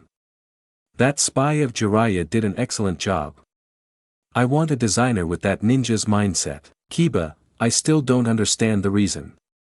Did I miss something? Rias, it's because I haven't said it yet. She pulls out a framed photo from her desk, look at this photo. They all looked at the photo and upon inspecting it, they began to understand the reason. Asia, she won't tell us that she is. Rias looks lovingly at the photo, her name is Akane and she's the daughter I had with Naruto. Akane, Era, so she's the one you were trying to hide from us, huh Rias-sama? Asia, congratulations on becoming a mother, it's the best gift I ever gave. She couldn't finish the sentence because she was hit with another headache. Kaneko, she looks more like her father than you. I was going to say she has his hair, but the girl's is blood red. Rias, it turns out the Uzumaki clan has blood red hair, unlike us, whose hair is crimson or ruby. Naruto is blonde because of his father. In fact, my daughter inherited almost none of my features except her face, everything else is from her father. Issei, but wait a minute, didn't you say the probability of pregnancy was 1 in 10,000 attempts? And that it was also your safe day? Kaneko, how did no one notice I was pregnant? Rias, despite everything I said, it happened against all odds. Although, of course, getting pregnant was my fault for not using protection beforehand.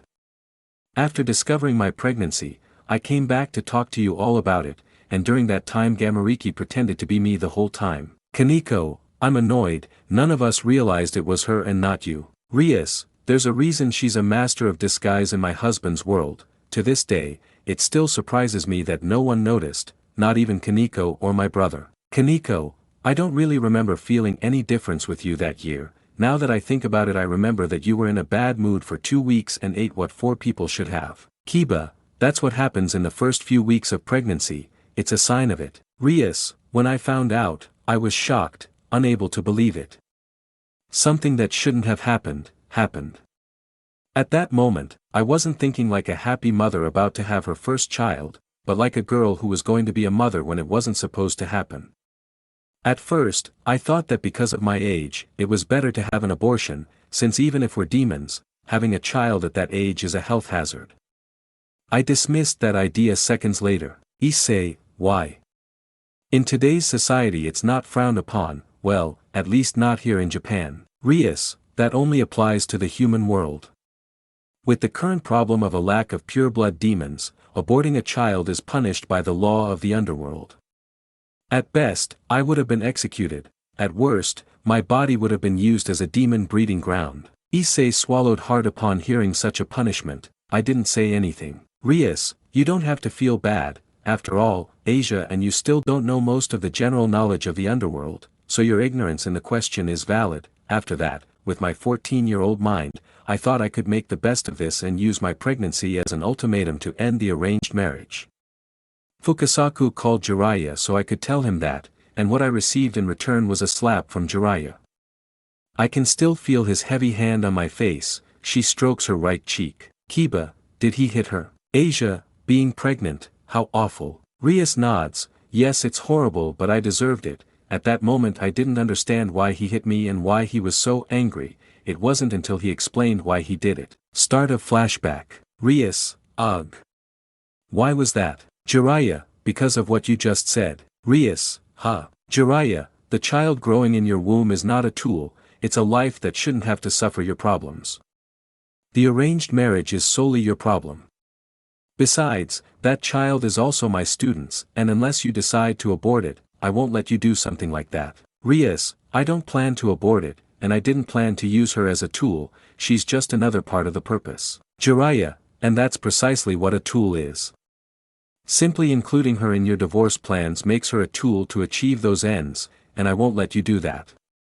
That baby will be kept out of anything related to your arranged marriage because that baby won't pay for your family's mistakes. And listen carefully to what I have to say, brat. As soon as I find out you tried to use her to end your engagement, I'll make sure you suffer torture of such magnitude that you'll beg for mercy, begging to have your life ended or something much worse. I'll make sure to turn you into a puppet for military use, and there won't be a heaven, earth, or hell in your world that can save you from me.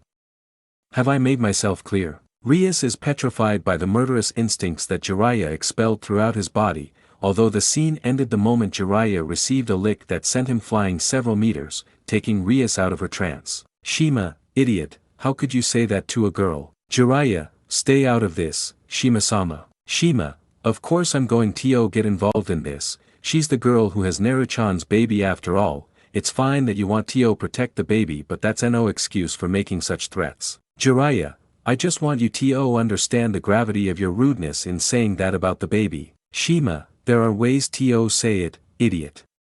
Now shut up and let us deal with the baby issue.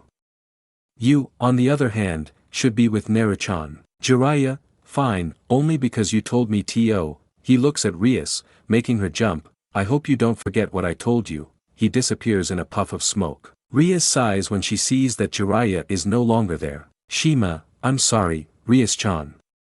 Jiraiya-chan can be very calm about some things and very intense about others. Don't take it the wrong way.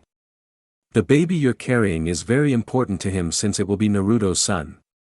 Oh right, where are my manners? My name is Shima, and I'm Fukasaku's wife. Rias, oh, it's a pleasure to meet you, Shima-sama. Why do you place so much importance on him? I mean, I'd understand if Naruto were your son or grandson, but he's your student. Shima, it's because Naruto's father was his second student and is also his godfather. Rias, oh, so they're family, that explains her violent reaction. Shima, that's right, although Naruto doesn't yet know that Jiraiya-chan is his godfather. Rias, why? Shima, delicate things that I can't tell you about, at least not yet, you have to be even more trustworthy for me to know them. Rias, I understand, she felt dizzy, making a gesture as if she wanted to vomit. Shima, oh, follow me, dear. Now that you're pregnant, we have to take care of you, after all. Rias nods and before she can walk a larger black toad appears beneath her to carry her on its back. Shima, he is Vindictus, he will take you to my house. Rias, thanks Vindictus. Vindictus, there's no reason to. They arrive at the house where Vindictus leaves Rias in a chair. Shima, very well, drink this tea, it's a bit bitter but it will help with pregnancy nausea. Rias takes the cup, thank you very much, she drinks it and makes a face, it really is very bitter. Shima, very well, and now, dear, what do you want to do with the baby? Rias, that's obvious, isn't it?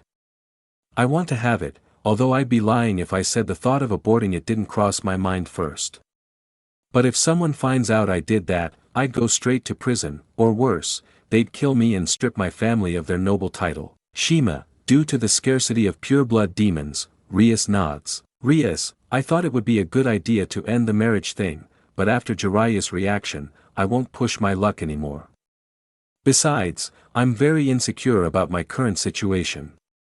I'm only 14 years old, even for a demon, having children at that age is frowned upon, and it could also bring many health problems for me and the baby. To be honest, I don't know what to do in this situation. And I still don't know whether to tell Naruto or not. After all, I got him into this, and I gave him my word that I wouldn't end up pregnant, and well, here I am with a growing belly. Shima, regarding telling Naruto, it's best if you don't. Rias, huh? But he has a right to know, he's the father after all. Shima, I agree with that, but, Rias, but, Shima, well, you'll be spending some time here, so I think you need to know that to understand why it's not a good idea for Naruto to find out. I've already sent Gamariki to impersonate you, so you don't have to worry about your family or entourage. Rias, so why isn't it a good idea for Naruto to know? End of flashback. Rias, there she told me everything about Naruto-kun's current situation, his enemies, and everything that was happening in his world at that time. After hearing everything, I understood that telling him would only be one more problem in the equation of all the ones he already has. Kiba, and that's why they erased his memory so he wouldn't ask about you. Rias, well, actually, it wasn't planned to erase his memory at first. The problem was when Fukasaku-sama decided to train Naruto, and by mistake he saw me there. He approached to greet me, I had my newborn daughter in my arms. At first, he was surprised to see me there with a baby, but before he could ask about our daughter, he was knocked out by Shima-sama. That's when I asked the toads that the best thing for Naruto was to erase his memory since he would be stubbornly asking why I was there with a baby. I wanted to tell Naruto at that moment that the baby I was holding was his, but I knew that would bring a lot of problems, so I tried to get away. But it's stupid to run from a ninja, they're too fast to try and escape from by running. He caught up with me, and that's when Shima-sama knocked him out. They agreed, so he doesn't remember anything about the day we met, nor that encounter with our daughter. During my pregnancy, and because of everything Shima-sama told me, I wanted to know more about Naruto, so I sent a private investigator to watch him so he could tell me what Naruto is like beyond what I knew that day. Akino, is she perhaps talking about the Crow Syndicate? Rias nods. I told him to inform me about Naruto's actions and see what kind of person he would become, so I know whether to tell him the truth or leave him in the dark once his problems are over. I wanted to teach my daughter more about our world, but the toads were very strict about what I could and couldn't teach her. I wanted to argue with them, but their 800 years of experience were against me, so I had no choice but to accept all their rules of raising her. Not to mention that, since she was Naruto's daughter, they were even more cautious. I spent almost 2 years with them, the 9 months of pregnancy and about a year of breastfeeding. After that, things happened in the underworld that Gamariki couldn't do for me, so I was forced to return. Issei, wait a minute, so the first year he was at Kuo was actually Gamariki pretending to be you? Rias, yes, whenever I could I visited my beautiful girl. I didn't want my daughter to start behaving like a toad, so I left one of my most trusted maids looking after my girl while I was away.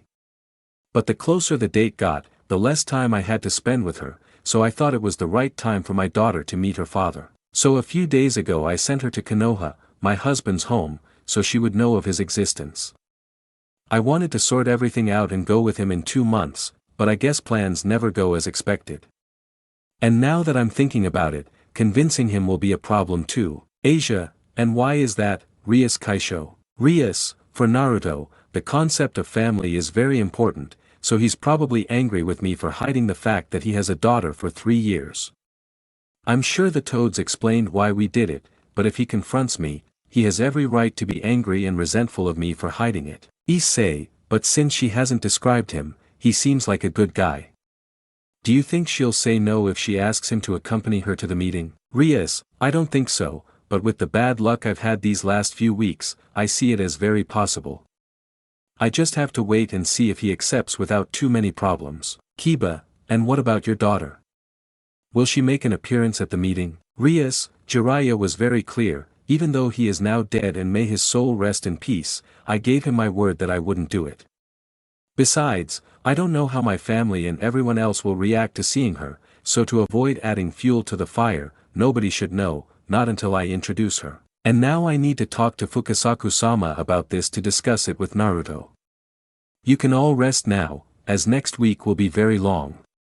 Everyone nods and leaves, please let everything go well. What could my baby be doing right now? End of chapter. Chapter 7 before the stipulated date asterisk. When everyone had left, Rias took a scroll from her desk to summon Fukasaku. It was a communication scroll created especially for Rias. Using his magic he calls out to Fukasaku. Fukasaku yawning, what's wrong, Rias-chan? It's early morning here in the elemental nations, and I'm editing my beauty dream. Rias, I apologize for disturbing your sleep, Fukasaku-sama, but a matter has arisen that could cause us problems. Fukasaku, give me a moment, goes to his kitchen, makes coffee, and instead of drinking it, pours it over himself. A few minutes passed, and he woke up completely. Very well, what's the problem? Rias, I'm afraid I'll have to meet with Naruto-san much sooner than planned. Fukasaku, why is that? What went wrong? Rias, my parents realize the document is authentic, but they deny the existence of their village, both on my side of the family and the Phoenix clan, so they demand that Naruto appear next week at an official family meeting along with my brother to prove their existence. Fukasaku, and why didn't you talk about us? You could have contacted me. Rias, I'm afraid it wouldn't have helped at all, in fact, it would have made things worse. If I told them that Mount Mayaboku is a village inhabited by intelligent frogs and toads, they'd think I was crazy or that I was mocking and disrespecting them. After all, they know nothing about you, and I can't tell them I stole the yokai scroll. That would be even worse. Fukasaku, how troublesome, so much nonsense over a simple arranged marriage, and Naruto-chan has barely had his daughter for a day. He's still struggling to process it. Not to mention he's not happy about the fact that they hid the fact he has a daughter from him. I'm still trying to rebuild the area around my house after he destroyed it. I already explained why we didn't do it, but I think he believes it wasn't a good enough reason to keep it a secret. The best thing you can do is wait for me. I'll talk to him so you can meet and discuss the matter further and what to do about it. Rias, thank you very much, Fukasaku-sama. I apologize for the inconvenience. I didn't think you would go so far as to invalidate legal documents. Fukasaku, don't even mention it. The sooner we get out of this mess, the better for everyone. I'll tell him in a few hours, right now he must be as stiff as a board. Rias, understood, I apologize again for waking you up at this hour. Fukasaku chuckles softly, it's not like I'm going to die from not getting enough sleep, I'll let you know when I've done it. Rias nods yes and the reel shuts off, simulating a phone hanging up. Rias, looking at the clock, it's almost 10 p.m., I think I'll go to sleep too. The next few weeks are going to be some of the longest of my life. Meanwhile in Konoha, Naruto was waking up, he had gone to bed at 3 a.m. after his talk with Iruka, so he was still tired since it was only 7 a.m. This is because he feels something hugging his arm, so he opened his eyes to check that it is something since he did not feel any hostile emotion. He calmed down and was confused when he saw his daughter asleep. Naruto didn't know what to do, but he was still sleepy and his daughter didn't seem to be one of those who get up early, so he simply ignored it.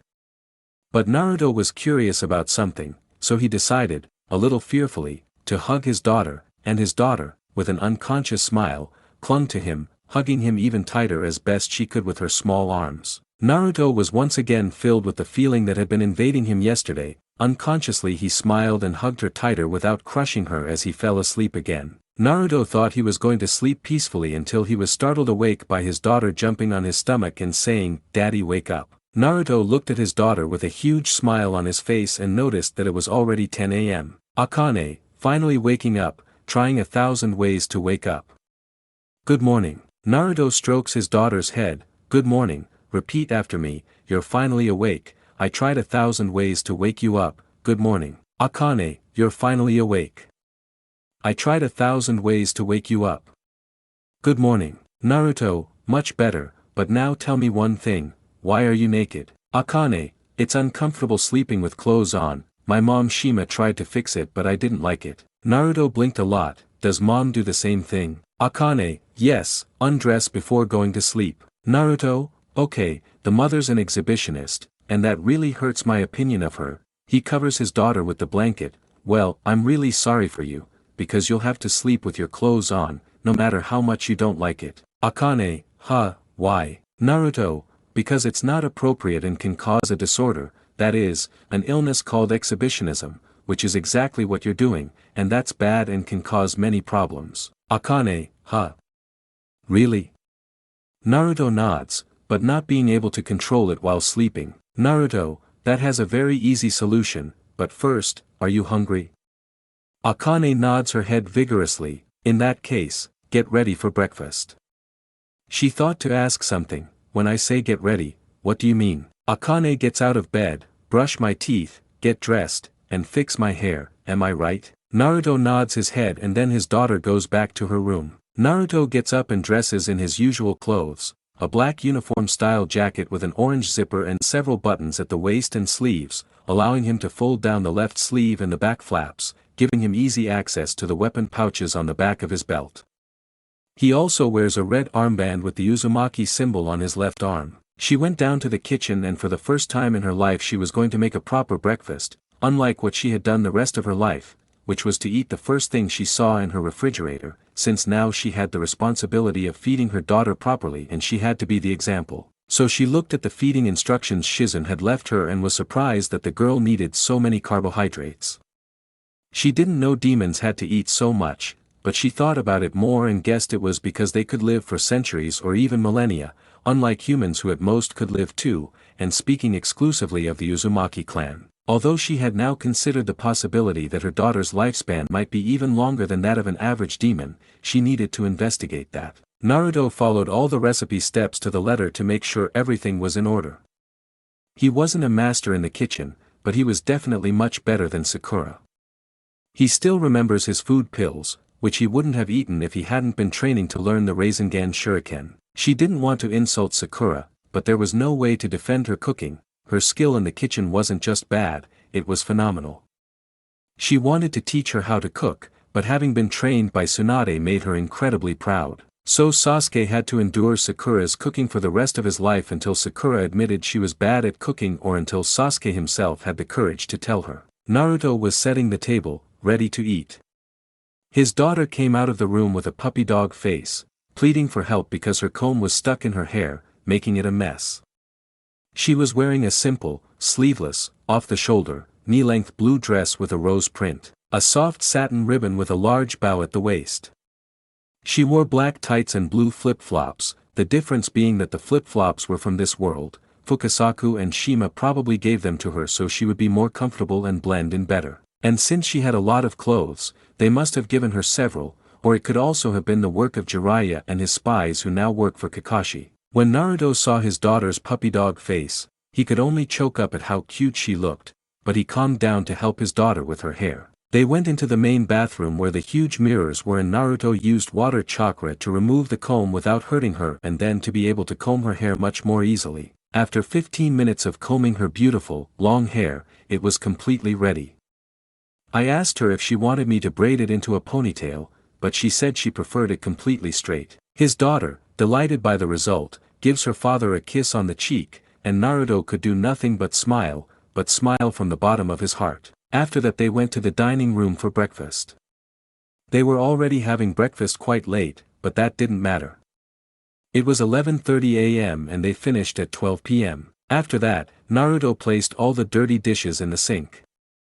What pleasantly surprised him was that his daughter wanted to wash everything she had dirted, and to make matters even better, she had apologized for not doing it yesterday, she had forgotten. Naruto couldn't have been luckier to have such an organized, studious, and humble daughter. He definitely hit the jackpot when it comes to having children. I don't know what I would have done if I had had a son who behaved like him at his age. Naruto helped her up so she could wash what she had dirted, and eventually Naruto did the same with his own. Naruto wasted no time and went to the Yamanaka clan to solve the problem discovered this morning. Naruto entered the flower shop to meet Ino. Hello Ino-chan. Akane, hello Ino-san. Ino, hello Naruto, hello Akane-chan. She gently strokes Akane's hair. What is the honor of such a visit? Naruto, embarrassed, said, the thing is.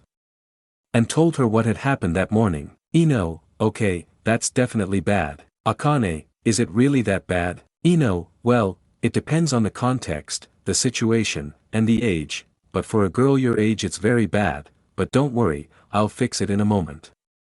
When I'm done you'll have a slight headache. Ino uses a combination and sleight of hand to enter Akane's mind where Akane's memories are sealed as the letter said, but the part about taking off her clothes to sleep comfortably is a matter of taste and reflexes, so it is not necessary to enter her memories. Upon arriving where he wanted to go, he begins to look for the problem. Once she finds him, Ino uses a technique that allows her to erase things from the mind of her victim, or in this case her patient. After completing the sleight of hand, she proceeds to incinerate him so that he will not reappear. Once eliminated, he cleans the area with another jutsu, and upon finishing, he leaves Akane's mind. "Ino, how are you feeling?" Akane, holding her head slightly, says, "It hurts." "Ino, I'm sorry, little one, but look what I'm going to bring you." Ino leaves for a moment and returns with a chocolate bar that made Akane's eyes light up. "This is for you for being such a good patient." Akane happily takes the large chocolate bar. "Arigato." Naruto, eat it slowly. Akane, "Yes daddy," opens it and takes a bite of the chocolate with a smile from ear to ear. "Ino, tell me, Naruto, since you're here, I can fix your ramen problem too." Naruto, "He, no way. I'd rather stab myself in the head with a kunai than give up my love for ramen." Ino, "Oh my god, you really have a problem." Naruto, "You have it too." Ino, "Don't mention it, we agreed you wouldn't tell anyone." Naruto, "And I'm not going to do it, I'm just telling you." Ino, okay, I get the message, heavens." Naruto, "Anyway, how much is it for Akane?" Ino, "Nothing, consider it a gift." Naruto, "Oh, in that case, thank you very much. In that case, I'll see you Ino-chan in a few minutes. Akane's study time will begin." Ino, "Very well, you can come whenever you want if you're helping me." Naruto, "Thank you, Ino-chan." Akane, "Arigato Ino-san." Ino, "Take care." Father and daughter returned to their home. Naruto moved on to language and writing classes with Akane, which were scheduled with Shizune, following all of Irika's advice so that his daughter could understand it as quickly and easily as possible. Now that Naruto was thinking about it, Kurama hadn't said anything and he hit himself hard on the head for having been such an idiot because it was obvious that he would know everything. He lives in his damn body. Akane gets scared. "Dad, why are you hitting yourself?" Naruto, realizing he'd done something stupid in front of his daughter, said, "It's nothing, honey. I killed a mosquito, but I overdid it a bit." Akane not sounding convincing. Naruto trying to calm his daughter, "Don't worry, really, it was nothing, it was just a reflex that got a little out of my control." Akane, still unsure of what had happened, continues doing her job. Naruto, "I'll be back in a few moments, I'm going to get something from my room." Akane nods her head. Naruto enters his room and enters his mind to talk to Kurama. Naruto, "Kurama, are you awake?" Kurama, "Don't make so much noise, what do you need?" Naruto, "You know perfectly well why I'm here, I'm surprised you haven't said anything." Kurama, "What do you want me to say?" "You have a daughter with a demon at 18 years old. To be honest, I'm surprised it's only one." Naruto, "This isn't the time for jokes. You know who the mother is, you should know, you literally live in my body." Kurama, "Brat, 4 years ago I couldn't even stand the sight of you. Why do you think I'd even bother to find out who the girl was that you fathered?" Naruto, a little frustrated, "Oh come on Kurama, at least you must know something." Kurama, "I only remember that she was the same age as you and that she was a redhead, but different from your daughter or your mother. Like I already told you, I didn't pay much attention to her, I just saw that she was a demon, but her energy was so insignificant that I didn't care at all. The only annoying thing about that day was that the brat was moaning too loudly, she wouldn't let me sleep, so I gave you some of my chakra to make her quieter. But the bitch kept going and going and going. Not even your mother or Mito made that much noise. 7 damn hours of screaming, how awful." Naruto, blushing bright red, exclaimed, "I didn't need to know that." Thinking he was referring to the night that had likely caused his mother's pregnancy. Kurama, "Well, that's all I know. The good thing is that now I can leave your body whenever I want, so I won't have to hear those screams again." Naruto, "And I thought you knew something, but oh well at least it wasn't all for nothing." Kurama, "And what's the rush? In the letter she said she would show up, right? And you'll see her again too." Naruto, "Do you know if you can give me back my memories?" Kurama, "I could have done it if I had paid attention, which I didn't because I was ignoring those crazy bitch screams that demon was making, and since at that time I hated you with all my being, I didn't care that the toads erased your memory." Naruto, "Was that literally?" Kurama, "Quite literally now, go to your brat who's calling you." Naruto snaps out of his reverie and realizes his daughter is indeed calling him, "I'm coming." He runs straight to where she is. "Sorry, I got distracted." He notices Fukasaku on the couch. "Fukasaku-sama." Akane, "Grandpa Fukasaku wants to talk to you, Dad." Fukasaku, "Hello Naruto." Naruto sits down on the other side. "What's going on?" Fukasaku, "I have good news and bad news. The good news is that Akane-chan's mother wants to talk to you. Naruto, surprised, really?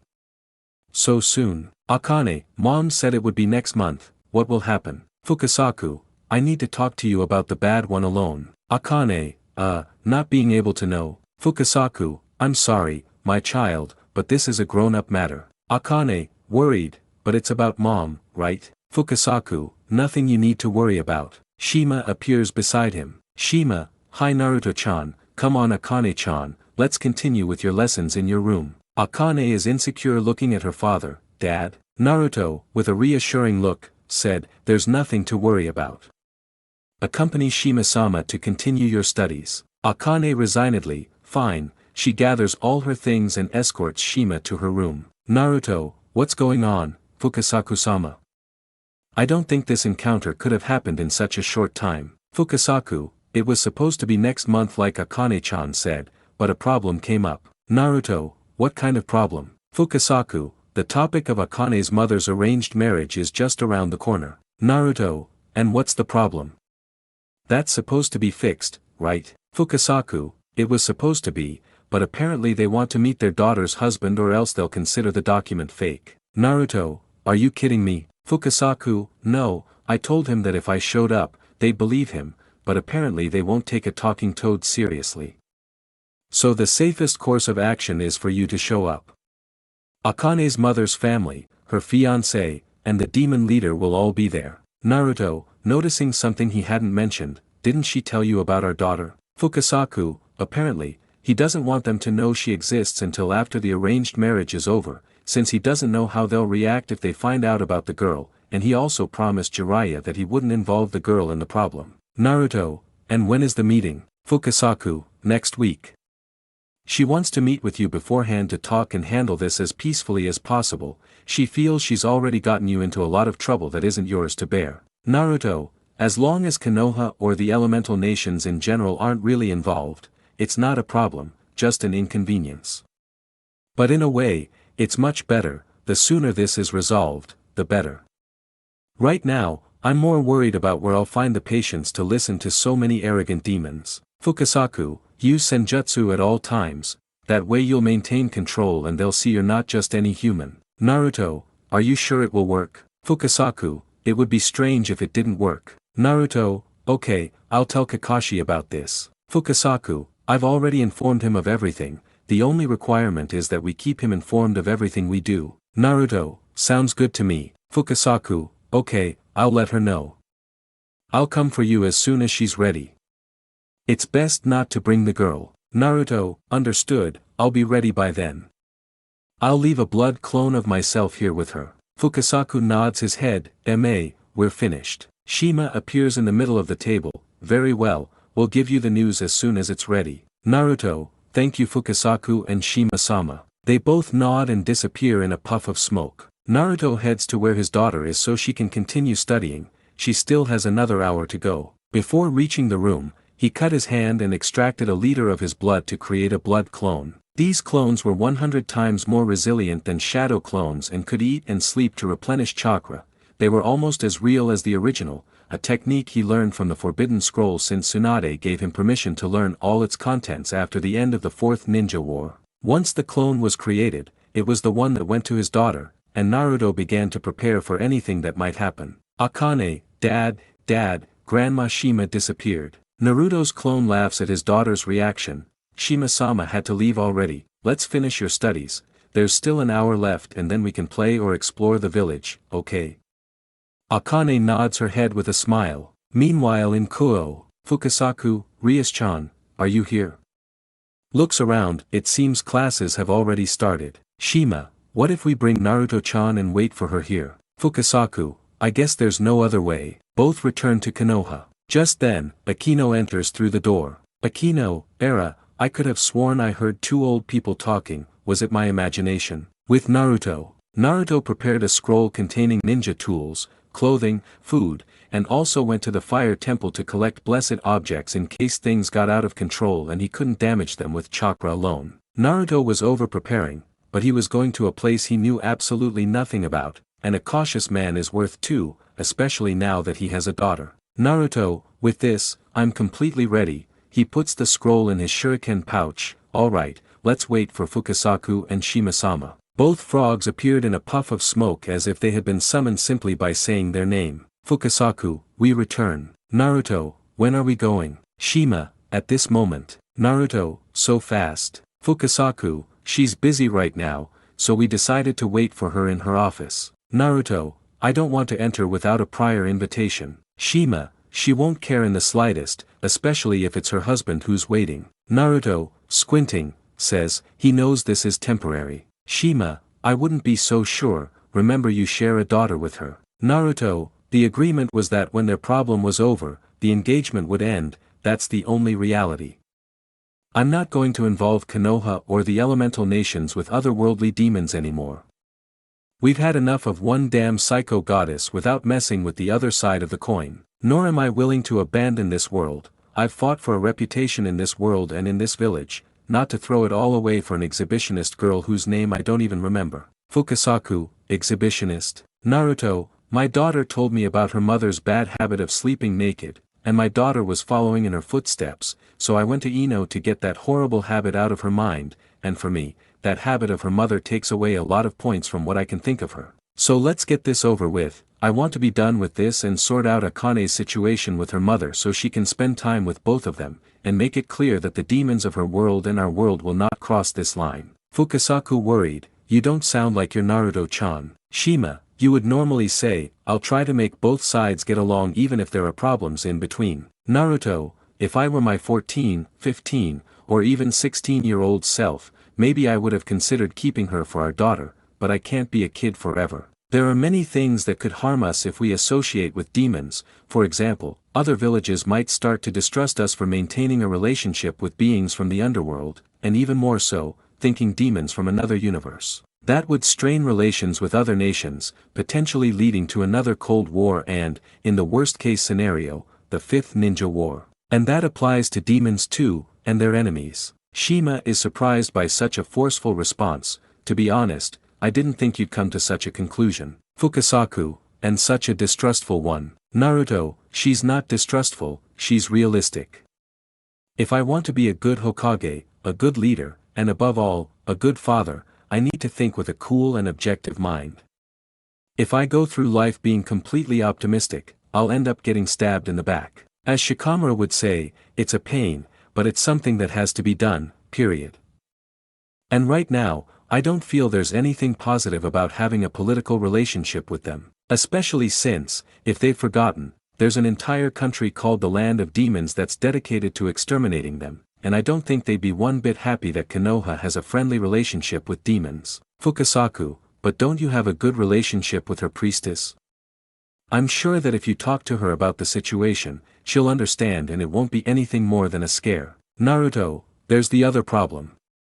I made a promise when I didn't know I was a father, it wasn't a problem, but now that I know I'm the father of a half-demon daughter, and on top of that I'm married to one, then we do have a problem. Shima, and why is that? Naruto, I, being all good and innocent, thought she wanted me to be the teacher of her future daughter when we sealed that bastard again, and I agreed because I didn't see any problems with it, but she didn't tell me that. What she really told me is that she wants to have a child with me, and I agreed like an idiot.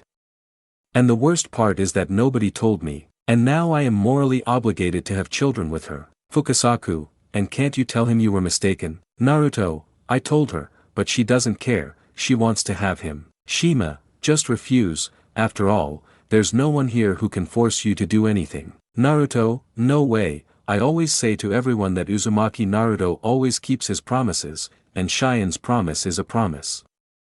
If I break it, I'll just look like a hypocrite and a liar, and the image people have of me and Konoha will be tarnished. That will create insecurity among other nations about my true intentions, however ridiculous it may sound. Therefore, I'm obligated to do it because I promised and for the sake of Konoha's public image, even though I don't want to. Having a romantic relationship with Cheyenne is debatable because I don't see it that way, so the issue of the child in practical terms is political to improve relations with the country of demons. Just like my relationship with the demon girl, it's also political. Only indirectly. And it'll stay that way. Now come on, I'm getting desperate just thinking about all the political stuff I'm involved in. Fukasaku nods his head and creates a circle on the ground, and after Shima and Fukasaku make some hand signs, the three disappear in a puff of smoke. In Kuo, Fukasaku and Shima appear from the smoke. Fukasaku, alright Naruto-chan, we've arrived. Shima, Naruto-chan. They look all around the living room of the occult club and they don't look at Naruto. Fukasaku, where did he go? Shima, this is the first time we've brought a human here, could it be that we didn't use enough chakra? Fukasaku, if so, where is it? With Naruto. Naruto, looking all around, Shima-sama. Fukasaku-sama.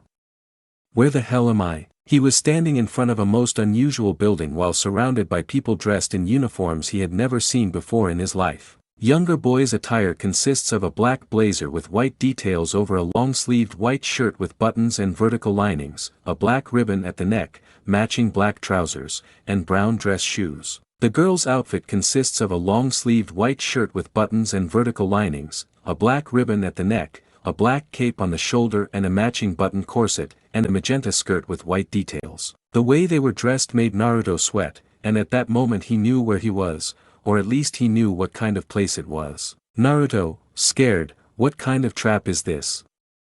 I'm in a damn school. End of chapter. Chapter 8 Lost in Someone Else's Eyes asterisk. Naruto is taking deep breaths to calm himself down. Naruto, calm down. Remember, nobody knows you here, and if you start yelling like an idiot, you'll attract unwanted attention.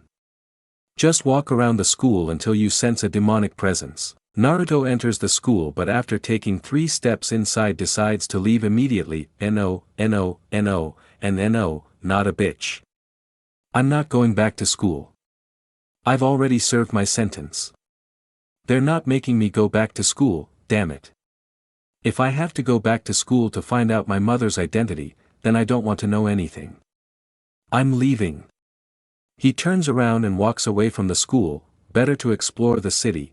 If that sounds like a better plan, get to know the area where you'll be next week. But he is forced to stop while comically crying, but if I don't step in to solve it, I'll only delay the problem and that might cause me more problems. What should I do? Then the light bulb goes off in his head. Sure, blood clones, but would it be okay if I made another one? What the hell, I'd destroy the moon just to avoid going to school. Repeat the cloning process from an hour ago, creating another blood clone. Very good, go into the school to speak with our daughter's mother. Naruto copycat, hey, you damn psychopath, go in there, I don't want to go in there. Naruto, what the hell, I'm the original and you're the clone, so get the hell out of here. Copy Naruto, well, tough luck, the clone tried to undo himself but failed. What? What the hell did you do? Naruto, ha, idiot clone, I knew how you'd react to the news that I was sending myself to school, so I added a couple more commands to the technique so you couldn't disappear on your own. Naruto copycat, but you'll be a bastard. Naruto, ha, I'm the original for a reason, so shut up and get inside already, damn it. Naruto copy, damn boss, fine I'm coming but I'm not responsible for what happens in there, walk straight to the school. Naruto, alright, now let's explore the city. Naruto walked around for a while, only to find nothing. Damn boring city, there's nothing here. If I'd known it was this empty, I would have just gone into the school. He walked a little longer and saw a group of burly men gathered together. What's going on over there? As he approached, he saw they were arm wrestling. I guess that's the most entertaining thing around here. Look at a guy with a pen and clipboard. Excuse me, is this some kind of competition? Guy, indeed, would you like to participate? Naruto, may I? Type, of course, it consists of playing arm wrestling and you will win a prize from those behind me. The quality of the prize will depend on how many times in a row you win until you lose. You need a minimum of 5 consecutive wins to win the smallest prize. Whoever manages to win 100 times without losing will win the Mercedes CLE Coupe and whoever manages 500 wins will get a house. Naruto, is it some kind of TV game show? Type, indeed it is, and everyone can participate, men and women alike. Would you like to participate? I just need your name and signature. Naruto, of course, why not, writes his full name and signature on a list of contestants. Guy, very well, follow me. He was taken to a table to wait for his first opponent, who soon appeared, a guy with twice the mass of Naruto. Dude, one more thing, I need you to take off your jacket. A necessary rule is that the hugs are visible so we can see you're not using any strength prosthetics for the contest. Naruto, okay, he took off his jacket to reveal a perfectly toned and sculpted body, where every muscle was visible while wearing a mesh shirt. Alright, I'm ready. However, Naruto quickly obliterated them with a single move. And so the game continued, with him defeating every opponent he faced until reaching 499, where many of the contestants and spectators were shocked to see that Naruto hadn't broken a sweat and had no trouble defeating them all. Naruto, alright guys, who's last? It's getting dark and I want to win that house so I can leave. No man dared to enter, since everyone present had lost against him, no one. Come on, don't be shy. Then a tall man with violet eyes appears. His hair is black except for the front, which is yellow. He wears a light brown kimono and has a well-groomed beard. Man, I'll be your final opponent. He sits down opposite Naruto, since I've also won 499 and I want that house too. At that moment, Naruto could feel a sacred power emanating from his body, but at the same time, it was corrupted. Naruto smiles, seeing that he finally has a good opponent, and a supernatural one at that. Oh, then show me what you've got. The individual smiled at this, realizing that he was not human. Oh yes, I will do so with ease. My name is Azazel, a pleasure to meet you. Naruto, my name is Naruto and the pleasure is all mine. They both placed their arms and as soon as they whistled, they both began to apply constant force, measuring each other's strength until reaching the maximum, smiling even more upon realizing that this had become an endurance competition. Naruto, he's strong for being somewhat old, Azazel-san. Azazel, and you're quite strong for being so young, Naruto-san. The people around them moved away as they felt the energy that these two radiated around them, trying to outdo each other. They remained like that for 5 consecutive hours, maintaining the same posture, until Lord Azazel's strength faltered for a few blinks, more than enough for Naruto to smash his hand against the table, destroying it. Naruto, tired, I won, damn it. Phew, he sees Azazel waving his hand, that was an incredible duel, he extends his hand. Azazel, heh, I can say the same, they shake hands amicably. Meanwhile, many men were crying after witnessing the duel between two men who gave their all until the end and finished like gentlemen, congratulating each other. Guy, very well, Naruto-san, hands him a sheet of paper and some keys. Please go to this address tomorrow at 12 p.m. to officially hand over your new house. So you can see that this isn't a scam, here are the keys. You can go and check the current state of your house. Naruto, thanks, I'll be there. The guy turns to look at Azazel, and here are the Mercedes papers and keys, just go to the agency in Tokyo to register it. He hands him the vehicle papers and keys. Azazel, well, I kept the vehicle, it's not such a bad prize after all. Dude, now please come with me so we can take a picture. Naruto, of course, he goes and takes a picture with his prize next to Azazel. Azazel, hey kid, I like you, why don't you join me for a few drinks and a chat? Naruto, I'm sorry, I'm bad with alcohol. Azazel, then an orange juice, besides, I know you know I'm not human and you're not an ordinary human, I'd like to know more about you if it's not too much trouble of course. Naruto, lost in thought, I haven't undone the blood clone yet, so I don't know what happened inside the school with Akane's mother. On the other hand, my clone hasn't contacted me to say that everything is resolved. He looks at Azazel, yeah, why not? Azazel, perfect, it also serves as a chance to break in the new vehicle. Naruto, excellent, just one warning, any stupidity on your part will not go unnoticed. Azazel smiles menacingly, same here, brat, now come on, I fancy a vodka while I'm in the company of a beautiful young lady. Naruto stares blankly, great, another pervert, who would have guessed. Azazel gets into the car, come on kid, what are you waiting for? Get in. Naruto, well, whatever, I don't think I'll get into any more trouble by going for a drink. Azazel, that's the spirit. Naruto gets into the vehicle and starts it up. Meanwhile, with the clone at the same time as when they separated, Naruto entered the school, looking around.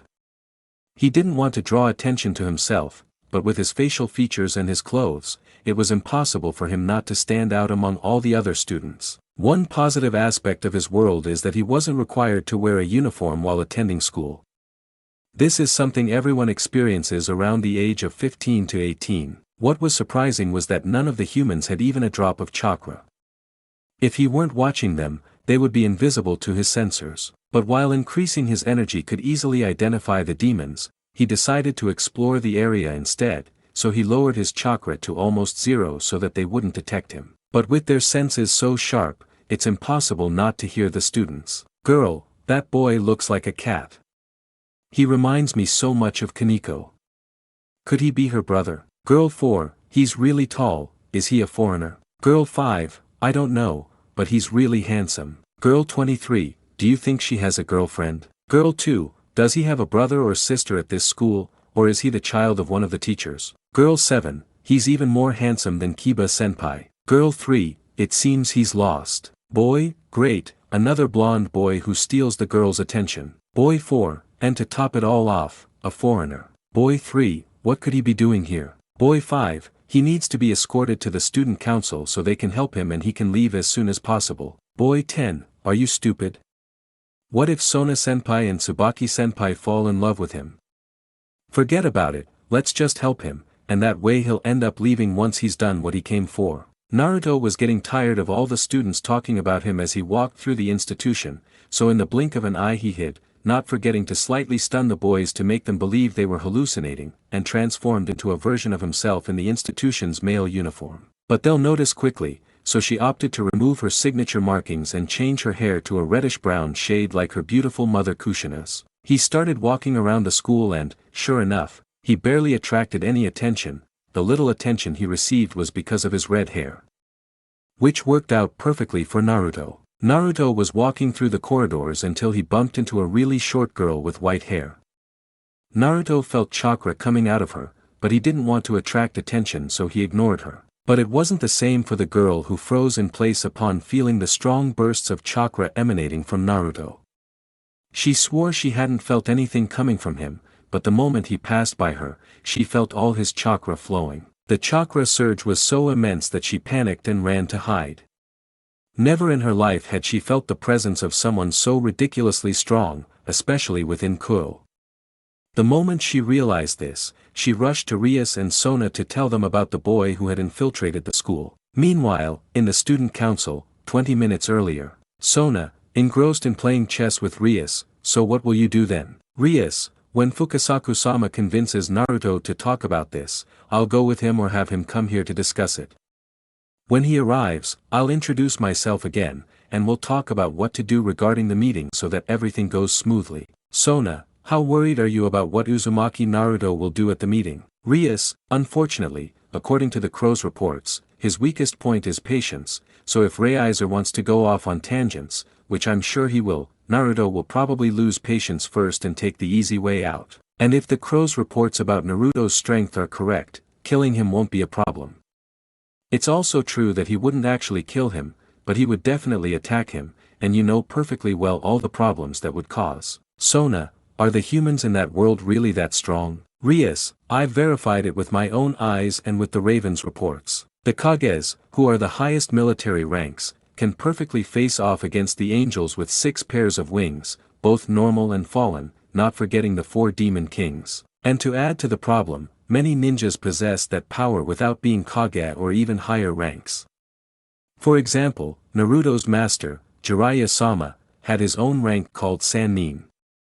He possessed unique abilities beyond those common in his world. For instance, he was able to deceive my brother when he impersonated me to examine the GREMORY house the day I met him. Sona, I see. And from what you mentioned before, they don't tolerate demons. Rias, the demons in her world are more like the demons portrayed in video games, deformed with many limbs and heads and without any kind of reasoning. I was able to meet one and it was nothing more than a savage. So it's normal that they look at us with contempt and rejection. If I got out of there alive, it was thanks to Jiraiya and Naruto. But getting back to the main topic, I need to talk to him so that no matter what Reiser says, neither his family nor mine will do anything and he can handle it in the most professional and peaceful way possible. Sona, I understand, so now you're in a race against time. Rias, I'm afraid so, but I'll manage to make sure everything goes well and on the best terms. Tsubaki, excuse my interruption, Rias-sama, but there's something that's been on my mind and I want to clear up my doubts. Rias, go ahead, ask whatever you want. Tsubaki, what will you do about your daughter once you've sorted out the whole arranged marriage issue with Rias? Rias, I don't know yet. I have no intention of taking Naruto's newly discovered daughter away, but I'm not going to abandon her either, so I have to find a middle ground with Naruto. Sona, I thought you were going to try to have a relationship with him. Because of the girl. Rias, that's my intention, but according to what Fukasaku-sama told me, it's very complicated. I'll have to play my pieces perfectly if I want to have that chance. Sona, you make him sound like he's a hard guy to win over. Rias, in his life, he had the bad luck that most of his teachers were perverts at Issei's level, whether they were in the closet or not, so two things can happen: either he is strongly affected by those things or he totally rejects them. When we did it, it wasn't difficult to make him fall into lust, but that was 4 years ago, so now it's uncertain. If it's the former, the attractive side won't be a problem, but if it's the latter, no matter how much I show myself naked in front of him, it won't do any good. Furthermore, Naruto is strongly attached to his village, so if I want to be with him, I have to gain the trust of his entire village, because otherwise he will prefer to follow the suggestions of his brothers regardless of whether we are a threat to them. Not forgetting that I have to prove to the rest of the elemental nations that we have no ulterior motives in case they discover it, and that we don't intend to be in the future, not forgetting that he is also under the law of re-establishing clans in his village, so he is competing with other women, especially a girl named Cheyenne. She is a priestess and basically queen of a country that is dedicated to hunting demons. Ironically, the country is called that. Sona, are you worried he might decide to go hunting because of your appearance in Konoha? Rias, it's more because the girl played with Naruto's innocence, making him promise to have a child with her when in reality Naruto thought she wanted him to be the teacher of their future child, and Naruto is a man of his word. You'll never see him break a promise. If he says he's going to do it, he'll do it no matter how much it hurts him. So what really worries me is how he's going to react when he finds out that Naruto has a daughter with a demon, the beings he swore to kill every last one of when he ascended the throne. Sona, you'll have a tough time with that girl, and it seems you took Naruto's promise to her well. Rias, well, to say I won't be upset when I find out would be a lie, but I can't get angry either, since it was me who asked for her memory to be erased. If Cheyenne is reasonable, since I don't have much information about her, I think I can reach an agreement, at least a political agreement. And there's a long etc., from my family's side of the demons in general. Sona, and to think you could have avoided all these problems if, instead of looking in other worlds, you had prepared 100% here for a raiding game. Rias, don't bother me, that was the original plan when I went to that world, but things never go as planned, and now I have to accept that I have a daughter with Naruto and deal with it as best I can. By the way, do your subordinates know yet? Sona, no, they only know about your engagement and the meeting you requested. I prefer to wait until you make it official yourself at your meeting. Kaneko slams the door. Rias-sama. Rias, what's wrong? Why are you so upset? With Fukasaku and Shima. Shima, worried, let's go get him, I'm worried something might happen. Fukasaku, is something wrong with him? The boy who faced Kaguya with the sexy jutsu. Shima, you know what I'm talking about, he could get into trouble and we're not in a position for that right now. Fukasaku, he'll be fine, nothing will happen, after all he's Jiraiya-chan's student. An awkward silence follows as he paces the room, thinking about it, if we go after him. With Naruto. Naruto was examining what was left of the interiors before going to examine the exteriors, when suddenly two boys were running scared in his direction. One has a somewhat deformed appearance in the ear area, short hair of a bluish-gray tone, and thick, drooping eyebrows. And the other one is similar, but with hair and glasses. Behind them was an order of women in kendogi outfits, chasing them with wooden katanas. Naruto didn't have to imagine much to know what the problem was. As the two boys passed by, Naruto grabbed them by the collar of their shirts, pulling them back and throwing them to the ground. Naruto, all yours, girls. Girl 35, thank you very much, giving both boys a murderous look, and now you can consider yourselves dead. Naruto would have loved to see two perverts get their comeuppance, if it weren't for the fact that he had many more important things to do. He continued on his way and realized that there weren't just two of them, because in the distance he saw a lone one hiding in the shadows, watching his companions being beaten. She has short brown hair with several bangs that partially cover her eyebrows, two hair extensions that hang parallel to her nape, and brown eyes. Naruto wondered whether to be merciful or hand him over, and Naruto just made a devilish face and went with him to hand him over to the girls. Naruto, in a devilish voice, who are you hiding from? The stranger is startled, but covers his mouth before screaming, don't scare people like that, especially not from behind. Naruto, so you hide from the girls too, huh? Scared stranger, yes, but not for the reason you think, I've already abandoned those routes, at least the intentional ones. Naruto grins devilishly, startling the brown-haired boy. I wonder what will happen if I scream and the cute girls come after you. Stranger gets scared, what? No, please, I swear it's not what you think. Naruto, seriously, so what is reality then? Nervous stranger, I knew they were going to be there so I went to get them out of there since the kendo girls were going to use the wooden swords to hit them, but as always things went wrong and the girls saw me with them so they assumed I was spying on them too. Naruto, but you said earlier that you were doing it intentionally, so as far as I'm concerned, I can declare it a lie. Unknown, because before I did it so blatantly, like them, but now I just take advantage of the opportunity, for example, discreetly watching when they lift their skirts and things like that. Naruto, looking at him with accusing eyes, said, seriously, unknown, please don't betray me, I'm telling you this very seriously and it's the absolute truth. Naruto, do you swear? Issei, I swear on my love for Appei. Naruto, fine, I won't do it, but they don't think the same. The boy turns around in fright when he sees all the kendo girls behind him with wooden katanas in hand. Unknown, Girl 74, don't think we haven't forgotten about you, Issei. Issei, isn't that Kiba shirtless over there? Girl 34, where? They all turn around to look at the school favorite only to find nothing, and when they turn around Issei is already on the other side of the school. Girl 23, get back here bastard. The whole group of girls runs after him. Naruto, haha. But then another boy appears behind him with a serious expression, short blonde hair, and gray eyes.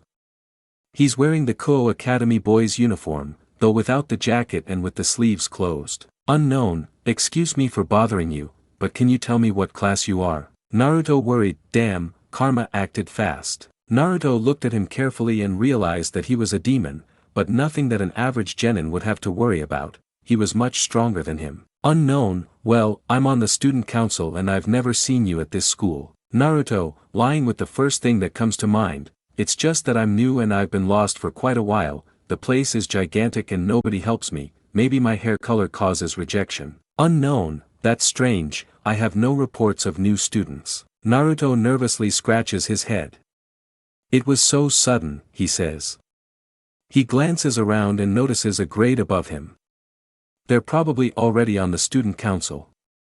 I'm a third year. Unknown, if so, then please come with me. Naruto, okay, please guide me. Unknown, very well, come with me. He walks and Naruto follows him. By the way, my name is Saji Genshuru and as you already know, I'm part of the student council. Naruto considered lying about his name, but he's supposed to be there to see his daughter's mother, and if Saji is a demon, then she must be on the student council. She's probably the one who controls the school, which isn't surprising, since schools are the perfect place to torture someone. So he decided to speak the truth. My name is Naruto Uzumaki, it's a pleasure to meet you. Saji, the pleasure is all mine. Naruto followed Saji to reach the student council via the stairs on the right side of the building. After going up the floor, Kaneko had gone down with Rias and Akane via the stairs on the left side. Kaneko, I felt it around here, I'm sure of it. Rias, are you sure he's a redhead and not blonde? Kaneko, indeed, and she doesn't have Naruto-san's facial features either. Akane, he must be one of the spies of this Jiraiya guy you mentioned. Rias, that could be, but if he hides his energy it will be difficult to find him, not to mention that if we identify him he can disappear in a matter of moments. Anyway, let's go to the club to see if Fukasaku-sama and Shima-sama are there. Rias, we have to go and they'll tell us if he's one of them. Meanwhile, with Naruto, Saji standing in front of a door, here it is. You probably already know this, but I have to say it anyway, we, the student council, are the ones who maintain order and ensure compliance with all student rules, as well as prevent teachers from abusing them. We are also the ones who control the new students, who then go under the director's supervision. Naruto, something like that. What are the neighborhood watch programs like? Sorry, I'm a foreigner. Saji, indeed, but let's not waste any time, just give me a moment to let you in. he opens the door behind him. Hello, President, I'm back.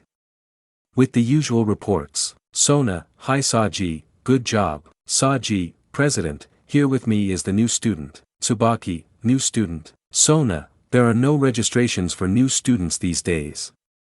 The principal hasn't said anything about it. Tsubaki, if I remember correctly there is one for new students, but it's for next month. Did it arrive before then? Sona Atenta, remembering what Kaneko told Rias, spoke telepathically to her subordinates. Let him in and expect anything. They both nodded and became defensive. Saji, you can come in now. Naruto enters, not caring that there are two other demons inside. Hello, good afternoon, let me introduce myself, my name is. He couldn't finish the sentence because his eyes widened when he saw the intense and bright violet gaze of the girl sitting at the desk. A young woman with glasses and a slender figure, her black hair styled in a short bob. Her body measurements are, bust 77 centimeters, waist 57 centimeters, hips 83 centimeters, her height is 166 centimeters and her weight is 51 kilograms. He learned to take body measurements thanks to Jiraiya, and while it was fun at first, it eventually became embarrassing because he knew the measurements of all women and men perfectly. He also had the academy uniform, but that didn't matter. Naruto didn't physically show it, but he was mesmerized by the gaze of the student council president. Sona, your name is. Naruto snaps out of his trance, trying not to look her in the eyes. Sorry, I rarely go blank when I speak. Let me introduce myself again. My name is Uzumaki Naruto, and I think you know who I am. Sona and Tsubaki reacted to the name, knowing perfectly well who this person was, but their physical description was not correct. Prove it, said Sona in an authoritative voice. Naruto felt a shiver when he heard her voice, just like he does with Sakura. Naruto returns to normal with a puff of smoke, revealing his shinobi uniform and his true facial features. Naruto, sorry, I had to hide by pretending to be someone from school because I was attracting too much attention. Saji, confused, I don't know what's going on. Who is he? And why do they know him? Sona relaxes a little but doesn't let her guard down. He's the one who helps Rias end the arranged marriage with the Phoenix family. Saji, surprised, what? Really? He examines me physically, I don't feel like I'm any different from any other human. Tsubaki, it's because he's hiding his strength. Or am I wrong, Naruto-sama? Naruto, you're not wrong, but why the sama? Tsubaki, as long as I am Rias's husband, I must address you as someone superior. Sona, she is my queen piece. You can see her as the second in command of my retinue. He is Saji and he is worth 4 pawns. Naruto, queen, pawns. Are they talking about shogi? Although I don't know if it's called the same thing. Sona relaxed when she saw that the boy wasn't aggressive or lethargic. It's similar, it's called chess.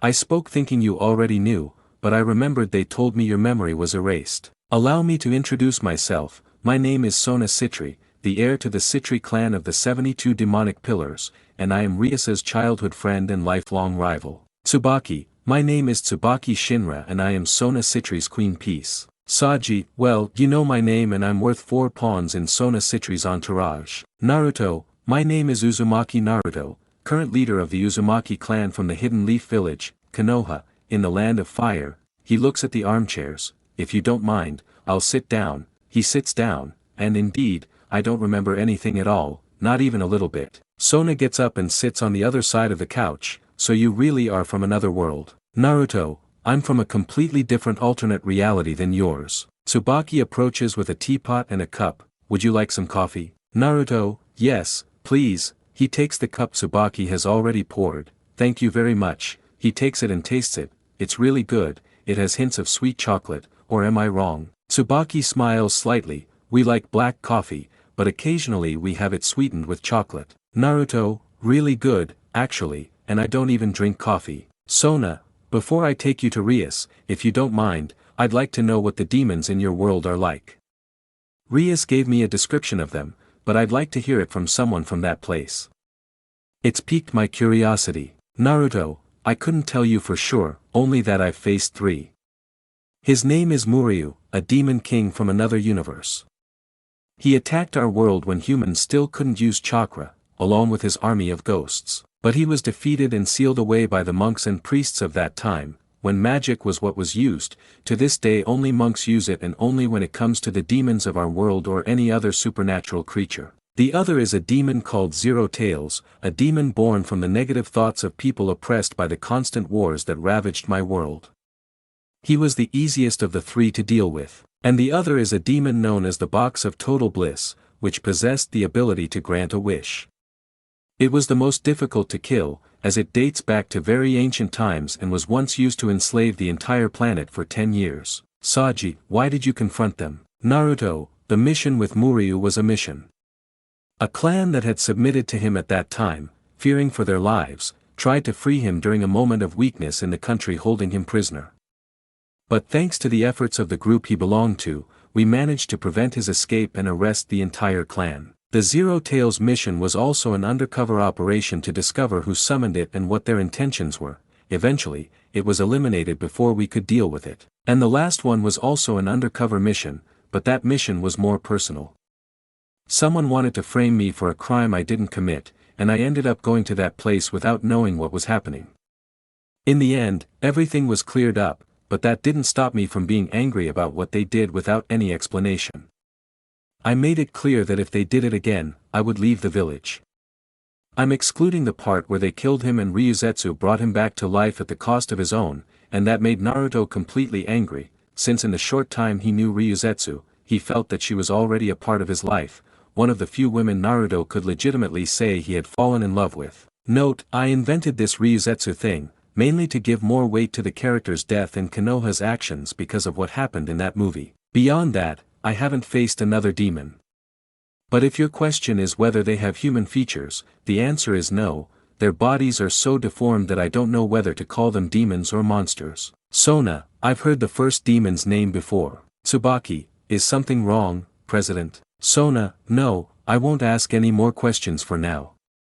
I'm really curious about you and your world, but don't get the wrong idea, I'm just looking for knowledge about history, geography, etc. Naruto, don't worry. Sona gets up from the armchair, very well, let's go right away.